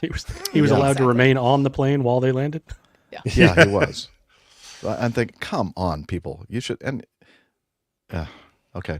And then several months later, an off-duty Air Canada pilot who was deadheading on a domestic flight from Toronto to St. John's was able to step in and help fly the airplane when the first officer became unwell and was incapacitated. Yeah. Now, that's much more accurate. Hey, I'm here. I'm a qualified pilot. Here are my credentials. Is there anything I can do to help? Not, oh, yeah, come on in here and you have the airplane and it's your landing. Like, no. Yeah. You know, I'm just a first officer. You're a real pilot. You better land it. You're a captain for another airline, so obviously, you know, you must be God's gift to aviation. So come over here and land the airplane. Oh my gosh! When I read this, I went, "Oh, you got to be kidding!" This is almost worse to me than an incident that occurred on a Cessna, and they have a picture of a 747. Almost worse than that. Nice one, Mazoots. Yeah. Thank you, Liz, for the article. All right, let's move along. I guess it's time for me to push the button that says getting to know us. Right? All right. Getting to know us. That's the segment in the show where we get to figure out what everybody's been up to these past couple of weeks now. We took the week off for Christmas. And so, I think we've all been doing fun stuff since the last show, maybe. So who would like to go first? Tell us all about it. Steph, according to the producer. I didn't do that much fun stuff. It was very quiet holidays. I'm sorry. I know. Boring. Did you have like eggnog? I had almond nog. With no egg? No egg. Well, you're right. You didn't do anything fun. And no milk? That doesn't sound like fun at all. Not non-dairy eggnog substitute? Yes, non-dairy eggnog substitute. Are you not? Or non? Are you non-dairy? No, it's just what was available at the store. Okay. Because you left it so late, you ran out of eggnog. I bought it actually about a week and a half in advance. I didn't want to buy eggnog too early. It doesn't last forever. You went to the wrong store. I went to Aldi. That's what they had. Gas station convenience store. went to Aldi. So I need presents for my mum and dad and some eggnog. Some eggnog. I mean, it was like good. A keychain or something. It was good. I did a little bit of nutmeg on top of it. It was nice. Yeah. Okay. The flavor, it was good. Flavor was good. Yeah, it was a pretty quiet holiday on purpose. Wasn't really trying to do anything extravagant or outlandish. Had family over on Christmas Day. Very small, just gift exchange between the three of us. And I did have some time off last week, which was nice, but just mostly used that to tackle some projects around the house and rest a little bit. I haven't done that in a long time. I always say I'm going to take vacation time and just stay at home, and I rarely do that. So it was kind of nice to have that planned out that way. Staycation, right? Staycation. Did do a little bit of flying. Both of our aircraft were due for various maintenance items, so ferried those halfway across the state to where we have our maintenance performed. And what else? Went to the last home game of the local football team, which they did not win. I don't think. They were, I think. Wait, no, they did win. I was going to say, I think I watched some of that. We did win that and game. I thought they were doing pretty well. Actually, we won that game. I take it back. We won that game, and that was a great game. I was thinking of the one before that. It went to overtime, actually, after they had been up like 30 to almost nothing and squandered the lead, and then tied in the last few seconds, and then went to overtime, and they ended up winning. So that was good. Good job. And trying to think of anything else. Quiet New Year's as well. Did manage to make it up to stay up till midnight. I was not certain that I would do that because I've been getting up quite early to go work out. What's that? Champagne? No, I said yay. Oh, yay. I know. Yay. A girl. I've kind of shifted lady. my circadian schedule to being up at about 4:30, 5 o'clock in the morning and going to bed at 8:30, 9 o'clock. So I really wasn't sure that I was going to stay awake till midnight, but yeah, just a quiet evening with friends, and didn't do champagne toast. Just had one of the first beers I've actually had in a while, which was quite tasty. Little toast and off to sleep. And yeah, that's about it. I wish I had more exciting things to talk about, but it's just been nice and quiet. And no, that gives hope, Steph, to those of us who don't have exciting, adventurous lives like you have. Well, to be fair, I have a lot. It makes us realize that you're like normal. I'm going to be away almost every weekend this month for something or another, so I am glad that I took the time just to stay at home and enjoy. We are too. Yeah. So up next, going to Atlanta, actually tomorrow in the evening. So you wait till I leave to come down to Atlanta. That's right. Exactly. Okay. Yes. Okay. Cool.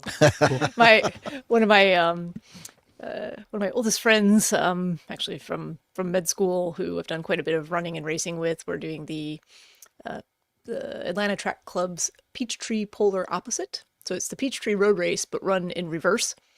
And neither of us are in running shape right now. You're going backwards? Yeah, it's a point-to-point course. Do you have somebody? You have to go back. You have to run backwards. You have to run Hilarious. backwards. Yeah. That's what we're all imagining. Yes. And you have somebody out there looking, out for you. Oh, okay, watch out. Go to the left a little bit. Go to the right. Okay. Do you wear crash helmets for this? I might need one. So extra pads. Yeah. Oh, yeah. Well, but no, it should be fun. Neither of us is in good running shape right now, so we're probably just gonna mostly walk it and catch up with our on each other's lives. So that should be fun. Cool. That's what life's all about.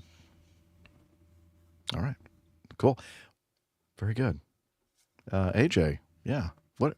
So you're in your mobile studio. You're not at your home deep in the Georgia forests. By the way, am. His house is nowhere deep in the Georgia forests. That's all. In a small ravine. There's a creek. No. Okay. There's a creek. It's a It's right behind subdivision. the house. A nice home, and it's a nice subdivision in metropolitan Atlanta. Go ahead, sir. Anyway. No, I'm not at home. I am out traveling the world. Well, at least as far as the Southeast is concerned. Up here in South Carolina, doing a accelerated program for my commercial. There you go. Sorry. So you came here and I'm going there. I got it. Exactly. That's how it works. I think you planned this. Yeah. Mm-hmm. So yeah, doing an accelerated program for my commercial rating. So hopefully coming up next week, I'll be eligible to have someone pay me legally to fly airplanes. So that's fast. Woohoo. We'll see what happens. What was the accelerated time frame? Yeah. It was. So I just got here today, flew in this afternoon, crashed and put together the mobile studio, and I start tomorrow morning at 8:30 a.m.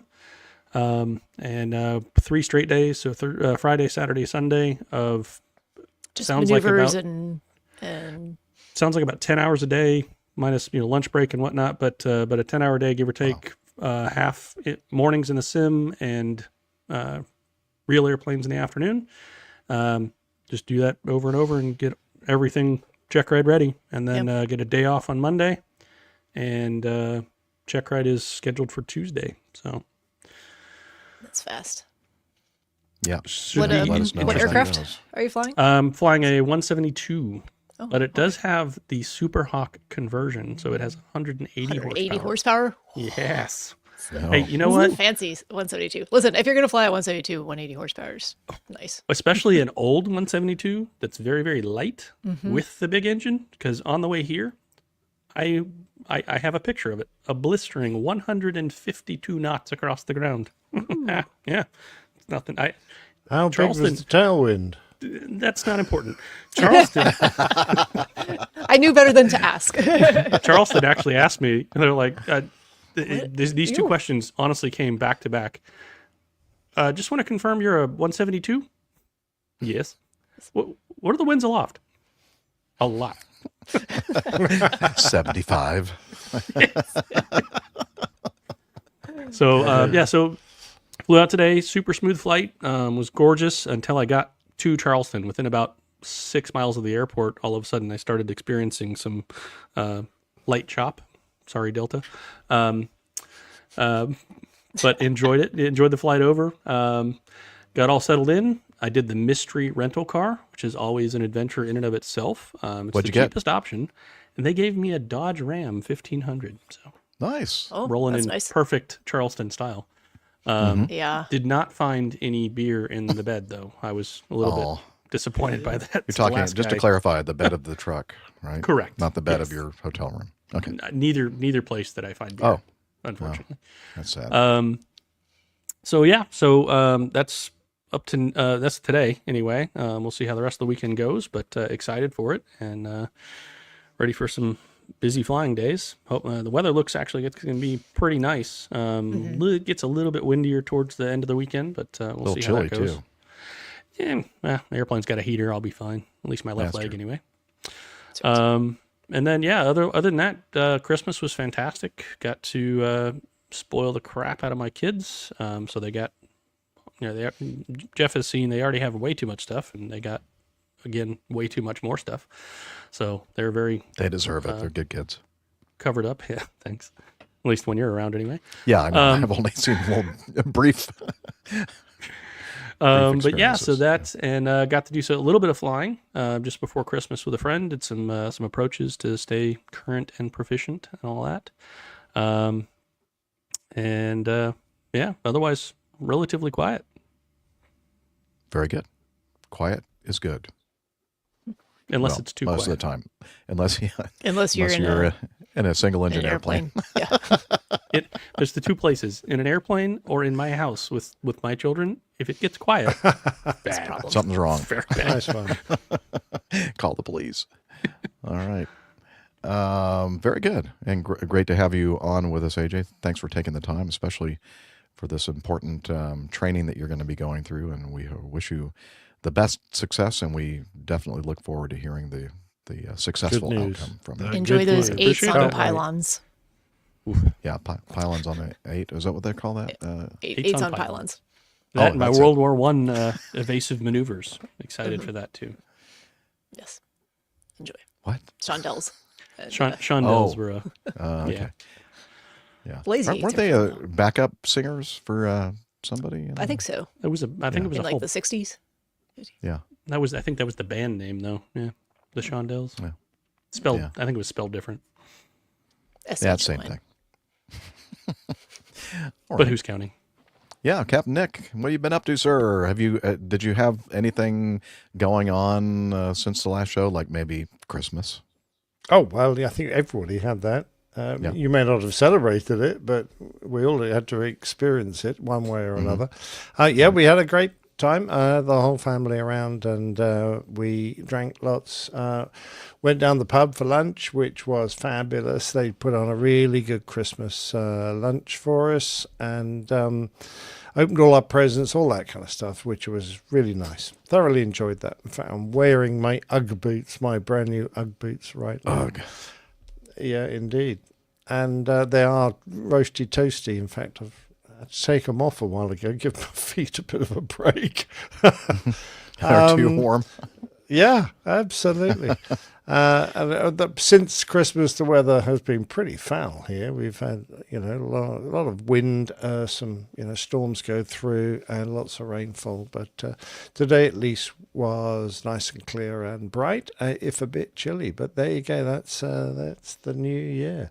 Now, I have some communication here concerning, I think it was the last show we dealt with the Virgin 9 going into JFK with a problem, and we talked about it, and I just happened to get a communication from a friend of mine, lovely friend of mine, who reminded me that we flew together out of Japan. This is many years ago now, but more or less as we were getting airborne, Japan suffered one of its worst ever earthquakes. Yeah. And there was quite a severe loss of life, particularly, I think, around Chiba and places.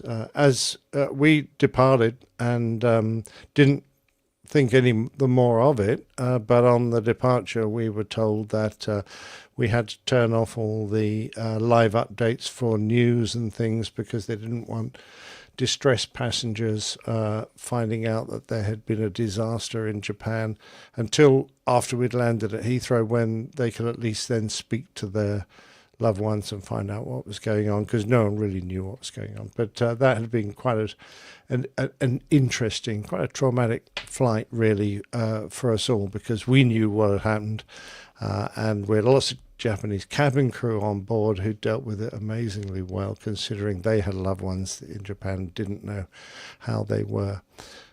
Anyway, that he reminded that we'd flown that flight together. But he said here in his feedback, I had the fault on the VS9, good assessment throughout by the team. I think he's complimenting us there, Jeff. Wait a minute. So wait, just to clarify here, just in case people just missed that very important point you just made, he was the crew, or part of the crew, on that flight that we were covering with the issue. Oh yeah, and he's one of our listeners. So thanks very much indeed. He said the Germans, Stefan, had it correct. It was an AFDX switch fault. I'm none the wiser. But it leaves you, he says, with a list of faults, 10 ECAMs and 7 pages of dispatch messages. Basically, an ECAM message that might affect the next sector. The problem was I lost most indications with contradicting information from the sources he had, Airbus, main troll, the FCOM books, etc. Well, not books anymore, are they? They're all on the screens. So without guaranteed indications of things like gear, he said he took a very cautious approach. He wanted a clear runway with an ILS to himself, and configured the aircraft early on base leg to make sure everything came down, but all worked fine, as I was quite sure it would. He mentioned that the 350 has got rid of most of the physical smaller computers that control individual components, like the landing gear computer and the slat flap control computer, and move these to apps which are incorporated in separate computers, 10 in total, giving redundancy. But obviously this particular fault threw a lot of that into confusion. And regards from him. So lovely to hear from him, and nice to hear some feedback that we got that assessment just about right. So particularly German. It really is a small world. And it is, yeah. So that was lovely to hear. Thanks very much indeed, Marco. And perhaps we'll bump into each other sometime in the future. That'd be lovely. Just evidence that some of the best pilots in the world listen to our show. Indeed.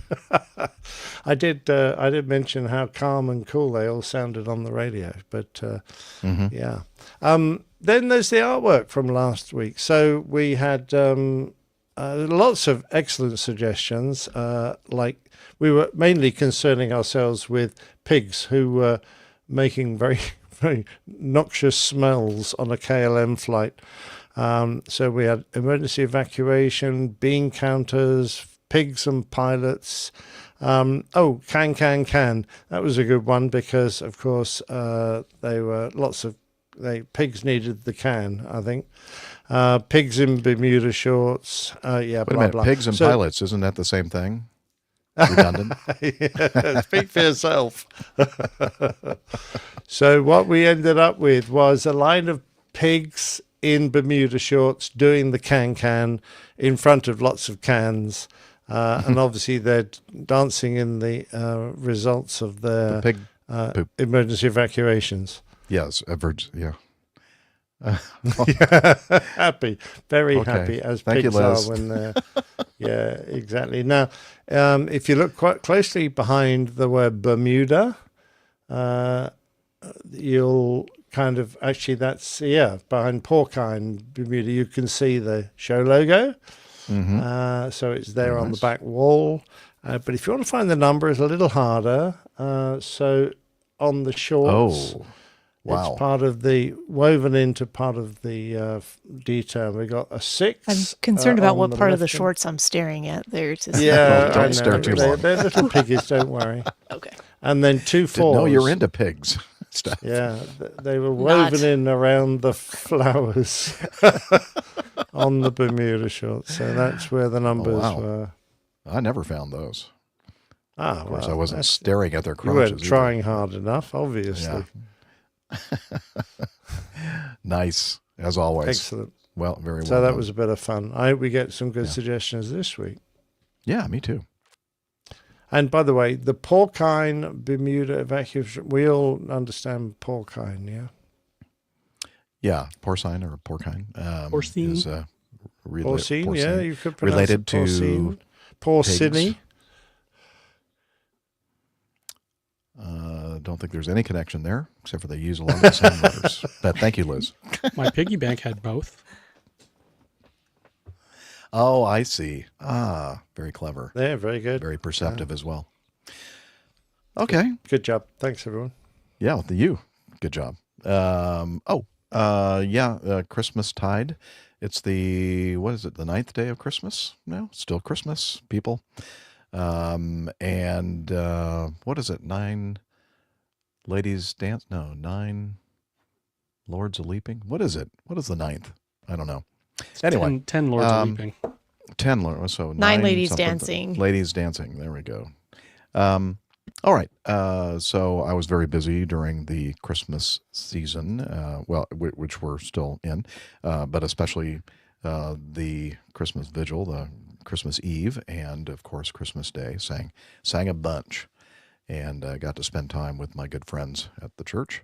And the next day, Christmas Day, I didn't do any singing at all, except for singing to like songs of the 70s on Sirius XM satellite radio, and drove over to the my choir director and her husband's home and hung out with them for a while, and then went over to her daughter and okay. What, you can't hear me? Oh, okay. And went over to their daughter and son-in-law's place up in Cartersville for the early evening and evening sit-down fancy dinner, and that was a lot of fun. And I can still hear you, Liz. Okay. You can go to that one menu item that has all the direct to so-and-so communications. Oh, okay. Anyway, so that was a great time spending Christmas with my adopted family. And the next day was the second day of Christmas, or Boxing Day, or the Feast of St. Stephen, a bunch of different things. Kwanzaa, first day of Kwanzaa. Or maybe there's only one day of Kwanzaa. Anyway, and my birthday. And so I got to meet up with Natalie, my daughter, and her birthday was just a couple of days ago, New Year's Eve, and she was going out of town the next day, so we met together as we have been doing the last couple of years, and kind of exchanged Christmas/birthday presents and enjoyed a nice meal together. And that's been pretty much it. I am back. I stayed about a week and a half in a courtyard, a relatively new courtyard hotel next to Avalon in Alpharetta. Beautiful property, and it was nice because the temperatures a few of those days dropped below freezing, and I winterized the house that I'm in now. And for the second time, successfully, I reintroduced water into the system, and everything seems to be working and no leaks. So, knock on wood. So I moved out of, I think after 9 or 10 nights there, moved back into the House on Wheels, the RVS, the Road Vessel Studio, and I'm back up at Lake Lanier. And I'm here right now, and I'm going to share some photos I just took a couple of hours ago. Oh, so this is lovely, Jeff. This is my front yard, Lake Lanier, and the sun that's almost due. Well, not due east, but kind of east southeast. That's where the sun comes up every morning. I didn't think to take a picture of the sunrise. I should have, so I have that, and then looking back up from the lake up to my spot, my campsite, and so the side yard, and then another shot of the RVS there, and again the view from the driver's side, looking back down at the lake in the background. So that's the campground is. I'd say I'd be guessing as far as occupancy of the campground, but it's definitely less than 50%. Maybe something closer to 25%, 30% filled. Only us, full. Not all. I don't think that everybody here is a full timer, but I think a lot of us are full time RVers here, staying at the campground. Anyway, I love this campground. It's very, very nice, and I'll be here until my last night here is Friday night. So 2 more nights. Saturday morning, I am going to set off for Florida, because guess what? Temperatures are going to drop. Kind of alluded to that a little bit with AJ and Charleston. It's going to be very chilly here in North Georgia, and probably going to be pretty chilly up where Steph lives as well over the weekend, and then into the week, and then even the following weekend is supposed to be very cold and possibly covered with white stuff. Some snow is being forecast for certain areas. Yes, thank you. This is definitely Liz, Canada's fault. sending all your cold, frigid Canadian air and stuff down here.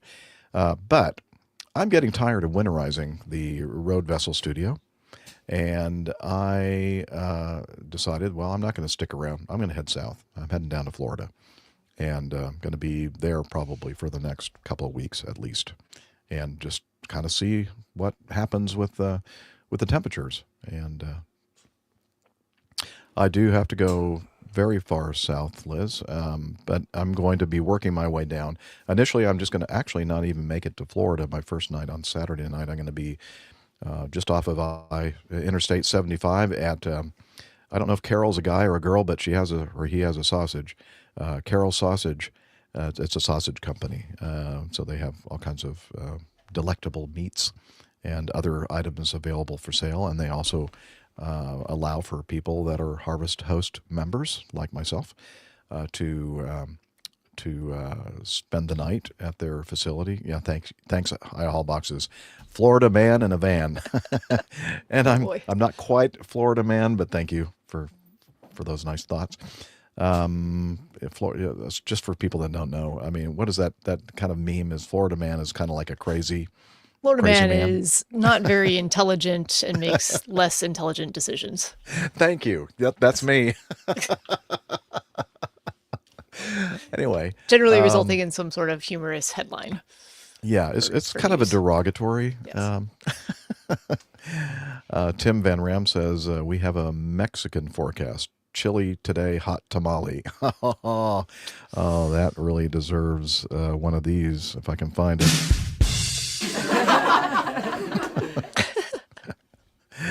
Anyway, yeah. So, oops. How do I remove this thing? So, yeah, I'm going to be on the road for the next couple of shows at least. I don't know. Heck, I might just stay down there and work my way back up and maybe go to that RV Super Show in the Tampa area on the way back. I'm not sure yet. Maybe go say hi to all the bigwigs over at Leisure Travel Van while I'm down there.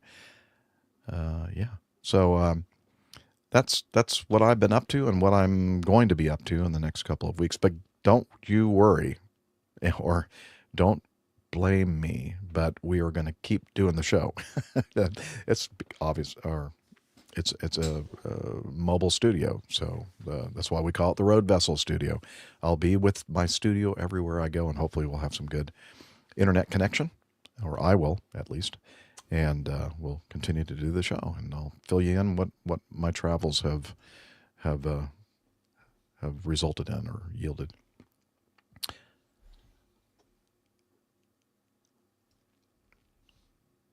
Okay. Let's push the next music bumper for the Coffee Fund. Johnny, how much more coffee? No thanks. love coffee, I love tea, I love the APG community. Coffee and tea, and the Java and me. A cup, a cup, a cup, a cup, a cup. Oh, yeah. All right, the Coffee Fund. It's your way, dear watcher, listener, audience member, to support the show financially if you have the resources to do so. And you like us. That's a good reason. And a couple of different ways to do that. You can become part of our Coffee Fund cadre or the Coffee Bar Club by becoming using the Coffee Fund Classic method of contribution. And we have a couple of people who use that mechanism since the last time we did a show. And those people are Richard Adams and Richard Spoors. So I guess the Richards came to the rescue there in the Coffee Fund Classic method. Thank you very much for that and your fine contributions. And we also do something called Patreon. You can become a patron on patreon.com. And since the last episode, we have a new producer, Amy Hancock. And she's giving in tender, that's British, like the pound sterling. So I'm assuming that she lives somewhere over there and near you, Captain Nick. So thank you, Amy, for becoming a producer. And we have a couple new executive producers as well. And they are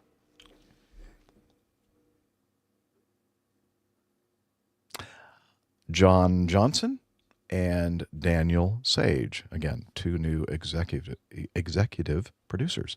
And Steph, quit distracting Liz. Sorry. So that's the that is your way to support us financially if you deem that something that would be good for you.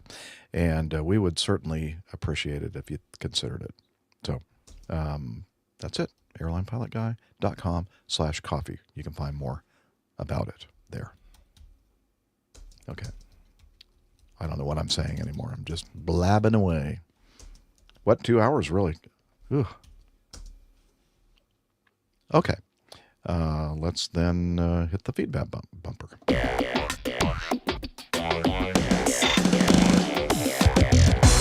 Captain, incoming message. Okay, thank you. Probably would be helpful if I actually got to the first piece of feedback. Okay. Our first feedback is from Ernest. He's MetroDoc on YouTube. And he says, hello to the APG family and community. Since I'm just an AV geek, there's no such thing as just an AV geek. I mean, you're an AV geek. Come on, embrace it. Yell it out to the world. One of us. Yeah, one of us. Yeah. And know little about the flight rules. We don't know much about them either, actually. I'm curious about... The rules are for suckers. That's what I say. Anyway, I'm curious about what happens when the ATC requests pilots to call a number after an airport incident, such as incursions. Does the FAA launch an informal investigation? And are the pilots or controllers, if found at fault, do they get sanctioned? P.S. Hopefully none of you have had to make that call. Love the show. Ernest Holiday from Nashville, Bananaville. He's MetroDoc on YouTube. It's his second feedback.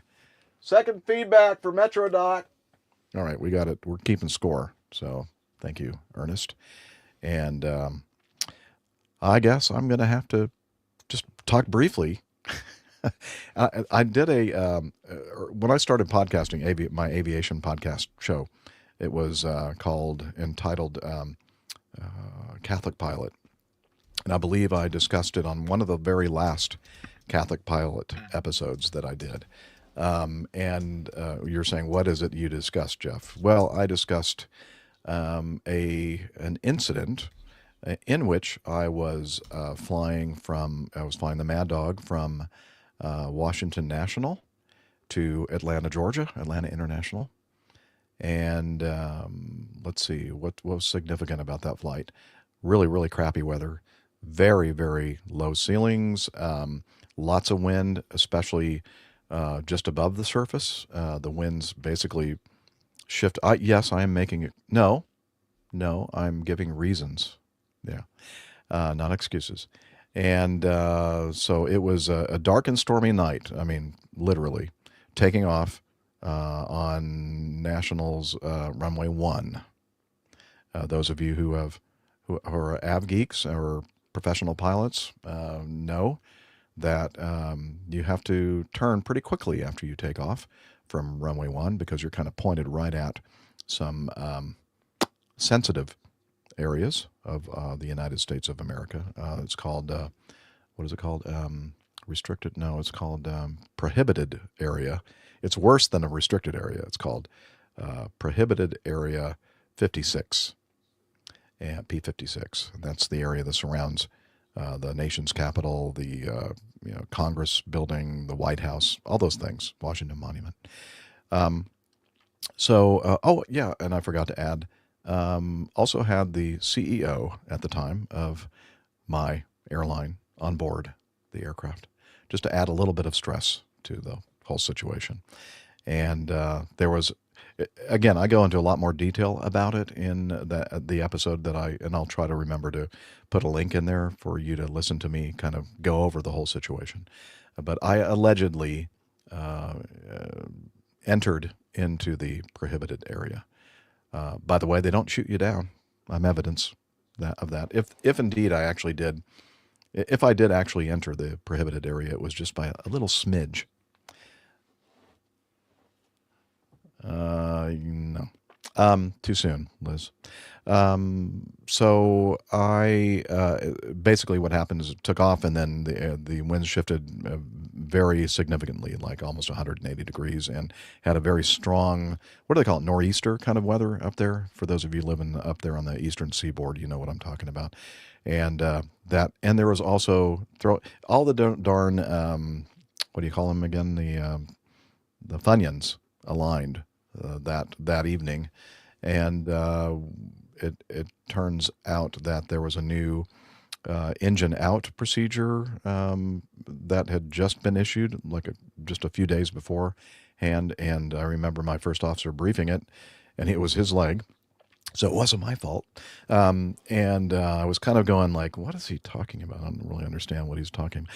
Anyway, it turns out that's something that you should do if you actually lose an engine, not something that you should plan on actually flying. And what it does is basically, it's since then changed because of not only our flight, but several others, not sure how many, but more than a dozen, that also had the same kind of alleged violation of this restricted area, and the confusion regarding the new procedures, etc. And long story short, about halfway from National down to Atlanta International, the center controller said, "Hey, Delta so-and-so, do you have time to copy down a phone number to call?" And I'm going, oh no. I think we're actually on Atlanta Center by that point. And I went, yeah, go ahead. And so I got one of the, do you have, can you copy down this number, please? We'd like you to call. And so I did. And what happened is that there was an investigation. And then in most of the airlines around the world, I think now they have programs that where representatives of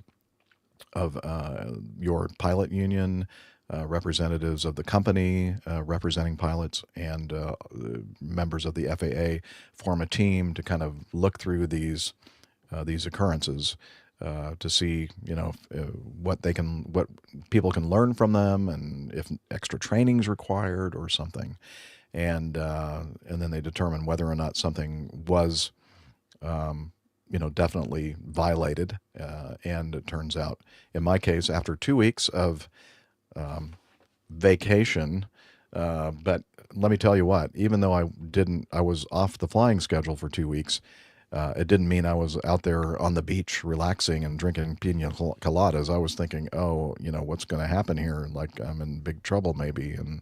And so they reviewed the case, and they determined that I what was it called? A letter of no action, I think is what they called it, which stayed in my record for a year after that point. But basically they said these are the facts, and this is what we determined, and there were circumstances that were out of your control, and blah, blah, blah, and there was no action taken. So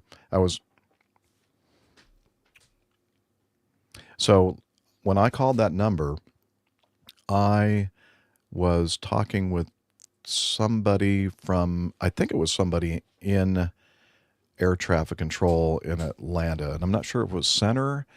It must have been Atlanta Center. Somebody in the administration of the air traffic control, air route traffic control center, I believe. I think now it's kind of, I'm trying to blot it from my memory, but I think that's who I talked to.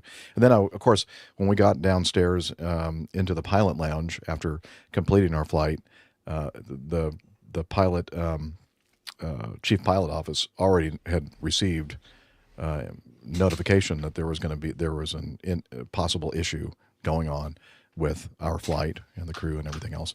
And so then we had to fill out our ASAPs, was it aviation safety something, I don't know, I forgot what that stands for. And also another form from NASA has a form. I'm forgetting all these things Aviation already. Safety Action Program. Thank you. Aviation Safety Action Program. And then what's the thing at NASA that we fill out? It does the same sort of thing, but basically, Yeah. in a just safety culture, you say what you think you did and what maybe contributed to what you did or didn't do, and then what you can learn from it and others can learn from, and that kind of sort of thing. It's the Aviation Safety it's- Reporting System for the NASA one. Aviation Similar. Safety Reporting System. Thank you, Steph. So I filled out those things, and then of course, while we're on the computer, like entering all that information, then I hear on the overhead speaker from the chief pilot office, would Captain so-and-so and First Officer so-and-so please report to the pilot, please report to the principal's office. So we did that, and I have to say the assistant chief pilot, there are many of them in the Atlanta chief pilot office because it's just over 6,000, maybe more than that now, pilots based in Atlanta for just our airline. And he was very nice and said, here's a deal. And he's the one that kind of revealed that we weren't the only ones that night, and but they were investigating and explained everything, how everything was going to go down. So we knew that we were being well taken care of, that they were on our side, and they would do everything to make this as quick and painless as possible. And so, as I said, I was off for a couple of weeks, and then I got the letter of no action, and then went back to work. So this makes the second time in my life that I have violated airspace. My first was when I was a co-pilot. Yep, that's exactly what my main man Mike is talking about. He says, isn't there something you have a history with, Jeff, whether or not maybe you did or maybe did not enter a prohibited area? I'm thinking about Cuba. Yeah, that could be another time in my flying career where we definitely flew over Cuban airspace, and I don't know if I think I've shared that on the show a few times also. Yes, my nickname was the Cuban Kid in the squadron for a while before everybody forgot about it. That's another story I don't want to go into, but I was just happened to be along for the ride, basically. And that could have been handled much, much more differently. Yeah. Real quick for Ernest, with regards to his questions, I looked it up because I wasn't sure what the actual process usually is, like in terms of how things go through like an investigation for violations with those phone numbers. But they have a whole thing about it on the FAA's website that you can read about, which I won't do here, but it basically goes through kind of informal procedures first, which can be just talking to the controller and providing enough information, and everyone says, okay, thanks, we just wanted to clarify things, have a nice day. Apparently there can be settlements that happen without any sort of more like certificate actions or things along those lines, but money is usually involved. Yeah, well, there are civil penalty actions which do involve money, which I had no idea. Ooh, I'm not sure. I didn't know that. I'm sure that's more on the corporate side of thing and not for individual pilots getting phone numbers. That's something different entirely, but mostly certificate actions. If there was something that really was a violation, it can lead to suspension or revocation in some cases. if it was very serious.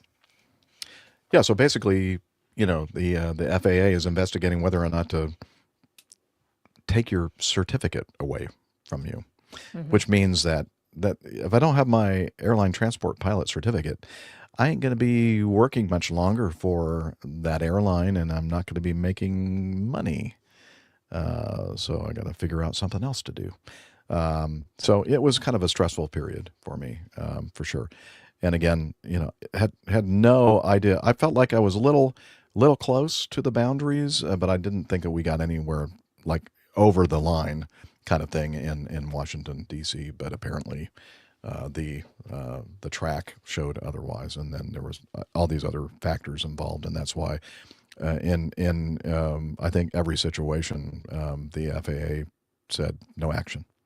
So that's the happy ending. We're looking on the video of a beautiful puppy, well, not puppy, dog in Captain Nick's lap, Zeta. She's a beautiful, beautiful dog. Yeah, I don't know. Anybody been asked to call? Any of the rest of the panel? I have not. Not yet. Yeah. Okay, good. Captain Nick? No, of course not. Wait a minute. Well, you see, we don't. Sounds we a little don't have defensive this to me. system. We don't have this system. Thank the Lord. Yeah. But and if I did, it would have been either when I was flying over China, or in New that's right. Zealand, We do have some or stories on him. possibly Pine Gap. Or I thought I've I told remember, most of these stories. Something in Yeah, that's Australia true. with an F-18. Yeah, but I was always completely exonerated, apart from the odd time when I received public reprimands. But yeah, Plural reprimands. Hey, we're all human. Come on, we make mistakes. Indeed. And, Everyone makes mistakes. yeah, and I'm happy to admit that I'm certainly not perfect, and you can all rest assured that it's safe to fly now. That I am no longer at the controls of an airplane. So yeah, but wouldn't you know it? In the gate area, the gate agent, kind of says, "Oh yes, and Richard Anderson, the CEO, is going to be on your flight back to Atlanta tonight." Oh, okay, all right, yeah. Make him all. Maybe you could have just told me that after we got there. That would have been. Yeah, really. Well, you didn't need to tell me that. And then, of course, the new procedure and the guy briefing me. I'm going, what? It's like, and it's horrible weather. You could barely see the taxiways to get out to the runway. I'm thinking, just like, dear Lord, please don't let me do anything wrong here. Anyway. So would you rather find out about him being on the airplane 15 minutes before you land, or 15 minutes after you land? 15 after. I guess. I don't know. Yep. It really doesn't matter. I perform the flight the same way. boss. I had my boss on Yeah. the airplane a few times, and he was actually pretty relaxed. Now, come on, girl. Is that what he said to you? Unlike getting your bored. dog who's She got a taste of fame. has violated a boundary there, I think. Speaking of. Right. No, you can't press the keyboard. Come on. Off you go. Okay.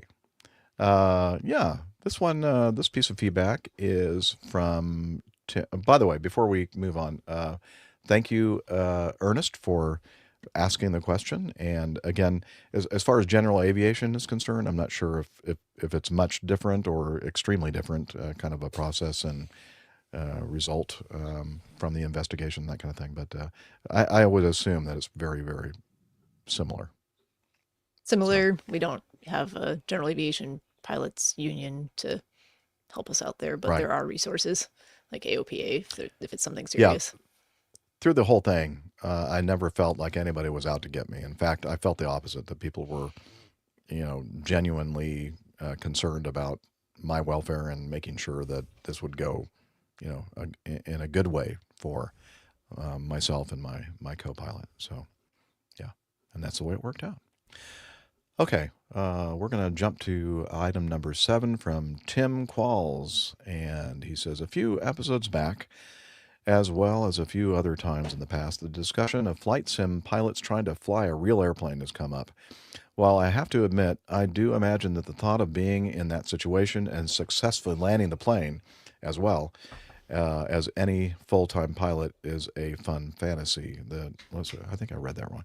While I have to admit, I do imagine that the thought of being in that situation and successfully landing the plane. Now I know what I'm doing wrong here.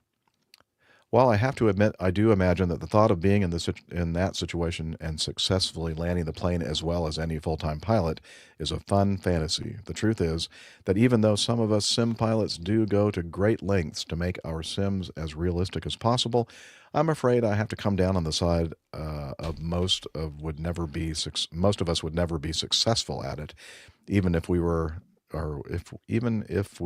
over and over in the sim. The truth is, if I mess up or don't land well in the sim, I can simply reset and have another go at it. While the flying and landing parts may be as realistic as we can possibly make them, performing under a level of stress that would come along with trying to land the real jet is where I think the biggest complicating factor would be.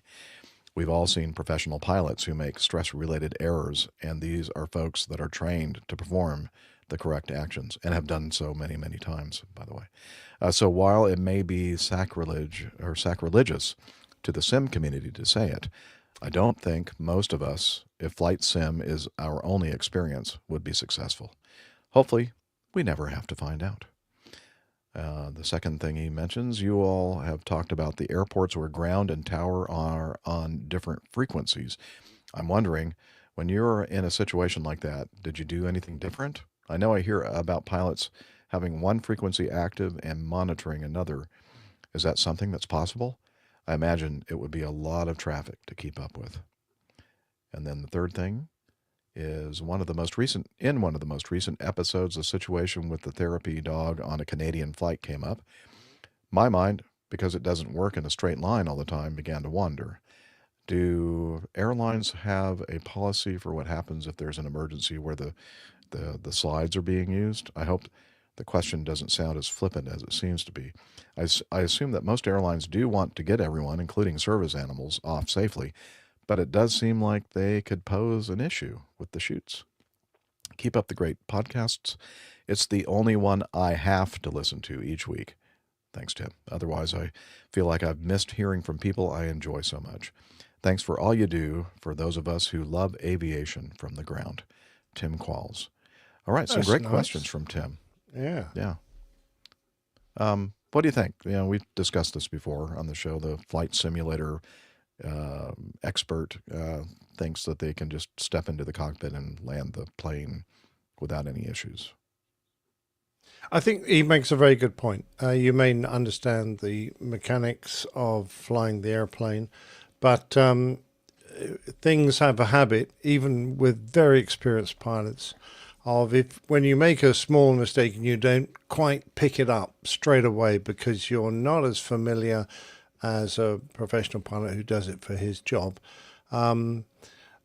he'll probably pick up an error very quickly. But if you don't, and the airplane starts doing something very unusual, then it's going to take you a significant time to work that out. And during that period, you could end up just complicating the situation and wrapping up into a really difficult and possibly life-threatening situation. So I think there are lots of factors why it would not be easy for someone who hasn't flown a real airplane, gone through the intensive training that airline pilots do to get just a type rating, let alone get cleared to go on the line and start flying the real aircraft with passengers. I would say on a... Okay. Hello? It's not me frozen. I thought maybe I was frozen at first. It's just Nick. I was going to say on a smaller scale in general aviation, there have been some reasonably high profile instances where non-pilot passengers have at least safely landed smaller aircraft, not airliners or passenger jets. Yeah, that's but true. It's possible. Oh yeah. And they're just getting, real-time information from someone talking to them usually and guiding them on what to do as best as possible. Good point. And in some cases, I mean, they were simple airplanes to There was a King Air recently, fly, wasn't there? but there or are something? also, that's what I was going to say. There are also Yeah. situations where King Airs, in fact, if I found myself in one, I'd probably go, what are all these levers and Yeah, there's a lot going on in a King Air Yeah. cockpit. So yeah, it's possible, but maybe not quite the simple task that some people imagine it to be if they're, But we all well-versed in know, flight sim. though, I mean, we in that very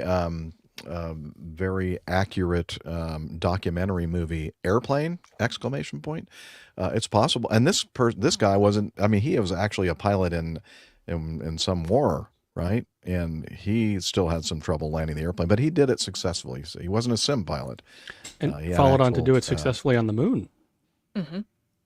That's true. In the next movie, right? Airplane 2. Mm-hmm. The sequel. Yeah. Yeah. So there you go. Next question he asked about was the different frequencies for ground and tower, which is at most of the airports that we fly in and out of. As far as the practice of listening to the other frequency and the other comm radio at the same time, I've never done that, actually. We usually have our company frequency up on the second radio, VHF2, when we're on the ground, or guard frequency. But I would imagine that you could do that. And as you mentioned, Tim, it could be kind of confusing. And maybe if you turn the volume well down on the non-active frequency. That actually is a good trick. There's a couple of situations where I've used monitoring multiple frequencies and having them at not like way down and way loud, but at a tangible different volume helps you discern between the two, which one's talking. In formation flying, we use it a lot with a discrete frequency versus what we're talking on with ATC. And I've used it in just by myself on normal days, like I said, aside from monitoring guard, but also if I'm flying into for example, I do angel flights and they require us to be on IFR flight plans. So I have to be talking to approach. But if I'm going somewhere into an untowered airport, let's say, that has noticeable traffic in the pattern or something like that, I'll usually start tuning them in a little ways out just to kind of get a sense of, read the room, see who's staying in the pattern, who just came in and landed and stopped. Is there multiple airplanes doing touch and goes, that kind of thing. It's not necessarily for listening for something specific to respond to, but it's kind of background information for where I'm going. So our new setup in the 172 actually can monitor 4 frequencies at once, which is insane. But if you're into that sort of thing. It is.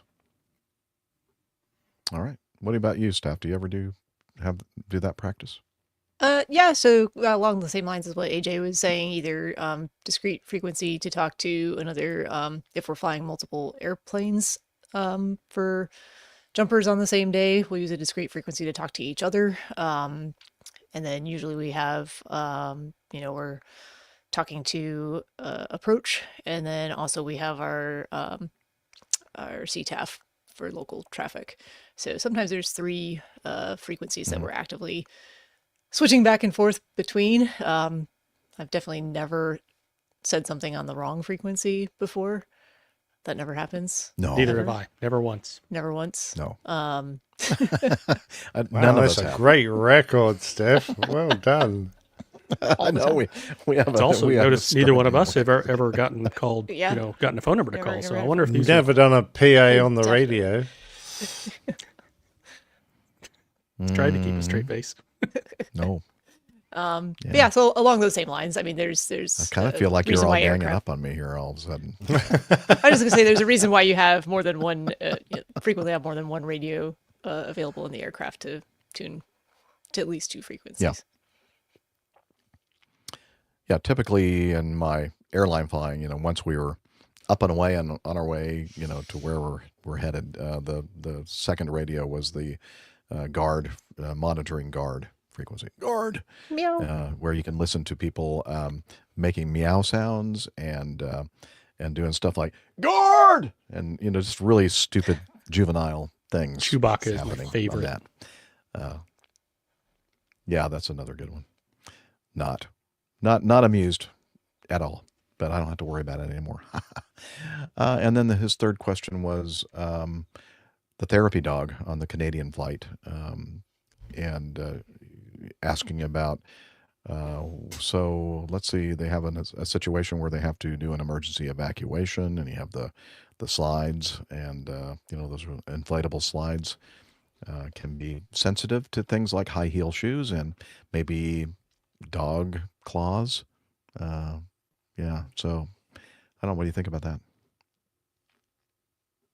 It's an interesting one, isn't it? Obviously, the human life has to take priority over animal life, despite how much I would rile against that.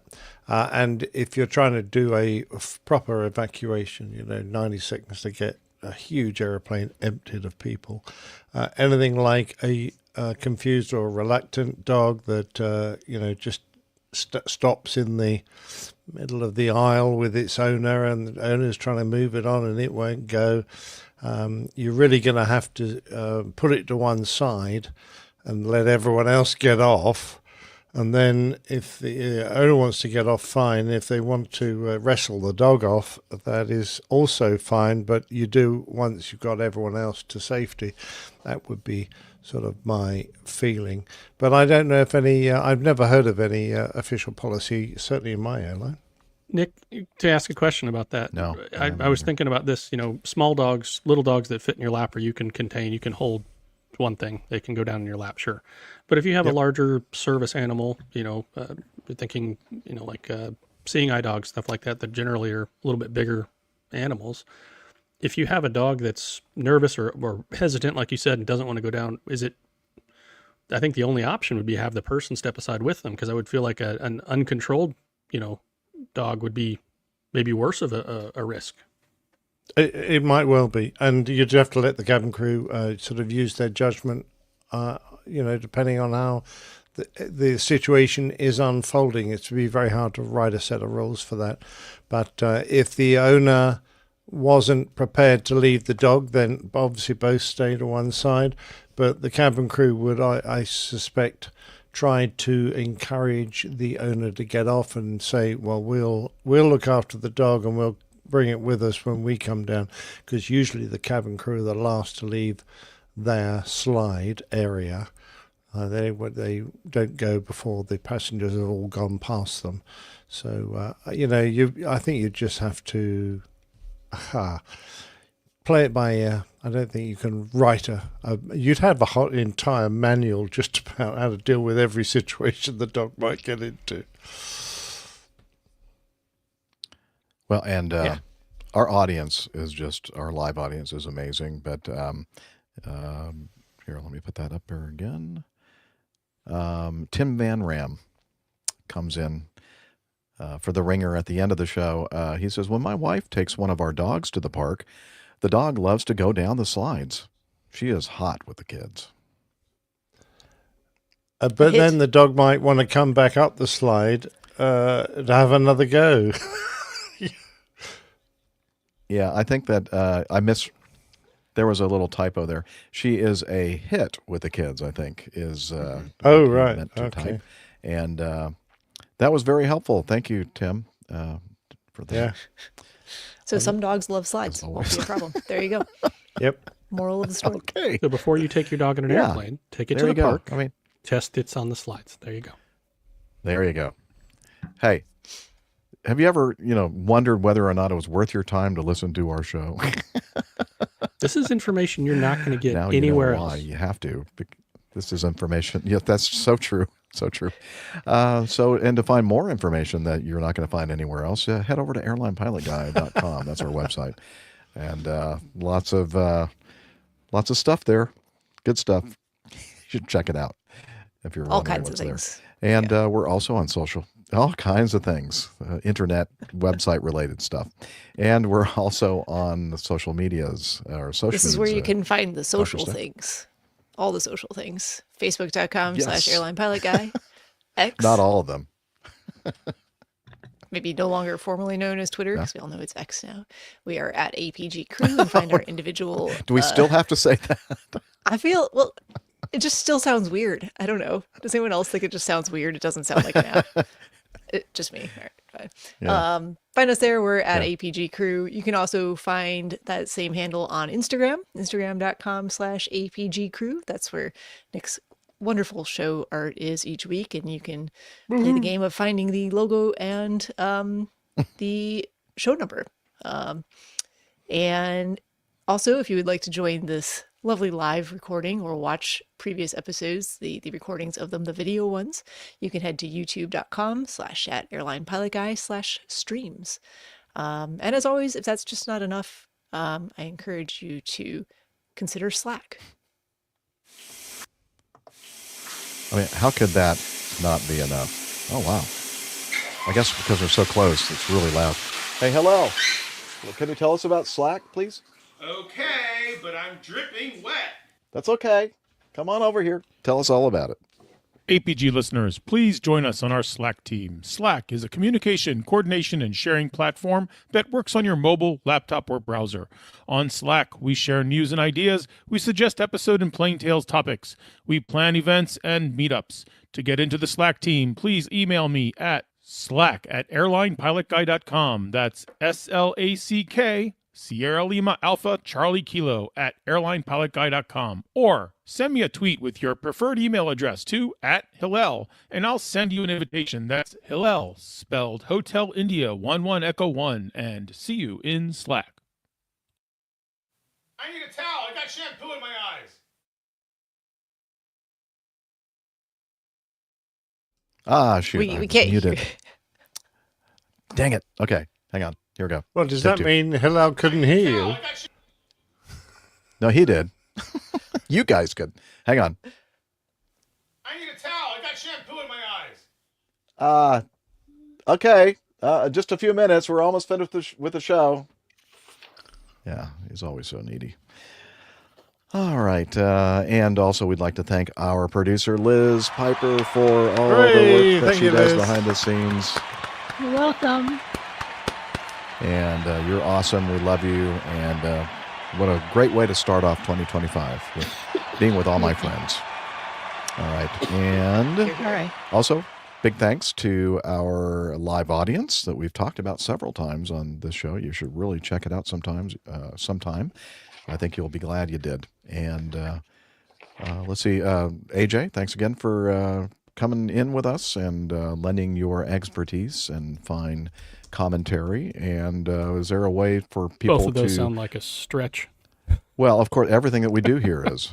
And just part of the thing that we do. And let's see, if people wanted to get in touch with you, would you have them copy down a number, or would you have them copy down maybe something else to contact? I don't really have much of a way to do that, I guess, but you can always find my YouTube channel. I think you can message me through that or comment on that. Okay. It's Alpha Juliet.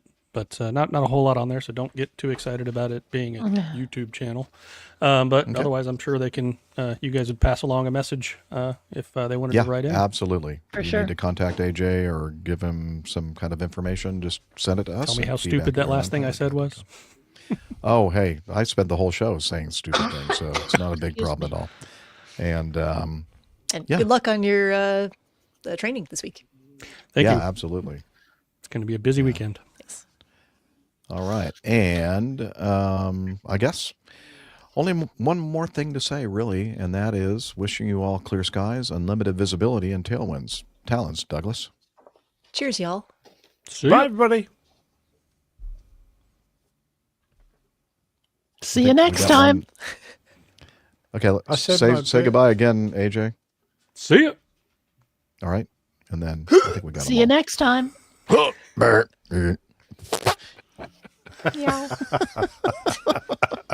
Whoa. Recorder off. Recorder off. Okay. Okay, so possible titles. I think given the subject matter of the first few items, we're going to not even touch those. So I have rear-ended on the runway, which was the Grumman on the runway. Micah has canine slips and slides. Okay. We also have Jeff's Dark and Stormy Night. He was talking about it was dark and stormy night up there in DC. It was. Were you? It was. Did I go to the loo then? Yeah. He was talking about how No, that was stormy. my P56 alleged. Oh, right. And I then don't think I can say Violation. what iHall Boxes just said about your P56. Do you That's a realize P50 that that was P56 the for penetration. Oh my God. That was what? Do you realize that was the opening line of Snoopy the dog's book? Whenever he sat on his kennel, It was a dark with and his stormy night. That's typewriter, right. It was a dark and stormy That's night. right. You're absolutely So right. I could do Captain Jeff dressed up as As Snoopy. In lying fact, on could the you top. get a Snoopy fancy dress and take some pictures of yourself? You could for have me? him. You could have him lying on top of the RV. Sure. Yeah. No, well, I was going to put him on a kennel. Okay. I suppose I could put some wheels on the kennel, and of course it'd have a few bullet holes, like because the Red Baron was always like shooting it. him up. When you gotta find a flying cap that fits him too. Oh, and Jeff, you could be wearing. He's got your, one. You could be wearing your new winter hat. You know that. Like it's like the Red Baron hat. Oh but yeah, it's your trapper hat. Nope, Jeff's frozen. Yeah. I think. Could do that. He's No, I'm not. he's He's somehow just very out of sync with his audio and it his is. video. You're Yeah, it was very speaking without delayed. moving your lips. That's very It's clever. impressive. Yeah, there is something going on there. Yeah, I like that one. Just Okay, well, I'm on glad it- stormy night. Waited Jeff's till Dark and now. Stormy Night. Nick, did you see the one I added on to Peters? Could do Nope. Hey guys, I Grumman- am going to run to family dinner, but Bye, sorry to Steffi. interrupt. But Thanks for being Okay, here. see you all. Steph. Happy New Bye, Year. Steph. Bye, Steph. Love you Yep. all. Bye. Cheers. Bye. Not in Canada, Mike. It's called a Love you too. trapper hat up here. But anyway. Sorry, what was that, AJ? So we were talking about dogs and slides and things like that, and Yep. Peter had an idea, and I kind of jumped on it. Basically, put a Grumman on top of a 172 with the slides coming out, and dogs coming down Oh. the slide or something like that, and then title could be single occupancy only. Very good. I like the what- Snoopy what- one though. That's a good one. I love Well, Snoopy. yeah, Snoopy's easy. What type of a Grumman was it? It's a tiger, a cheetah, It a was a Yankee. They tiger. all look exactly the same. Okay. Grumman Tiger Am I still all on messed up? a C. No, I think you're back in sync again. Delayed on my screen, Jeff. Okay. Thank you. I hear you first, and then I see you. So you got something to work with, Jeff? Nick? Oh, yeah, I've got plenty. Good. Okay, everybody. Thanks for joining us. Thanks, everybody. Yep. Great job. We'll see you next week sometime. We'll let you know. Cheers. Bye. Bye.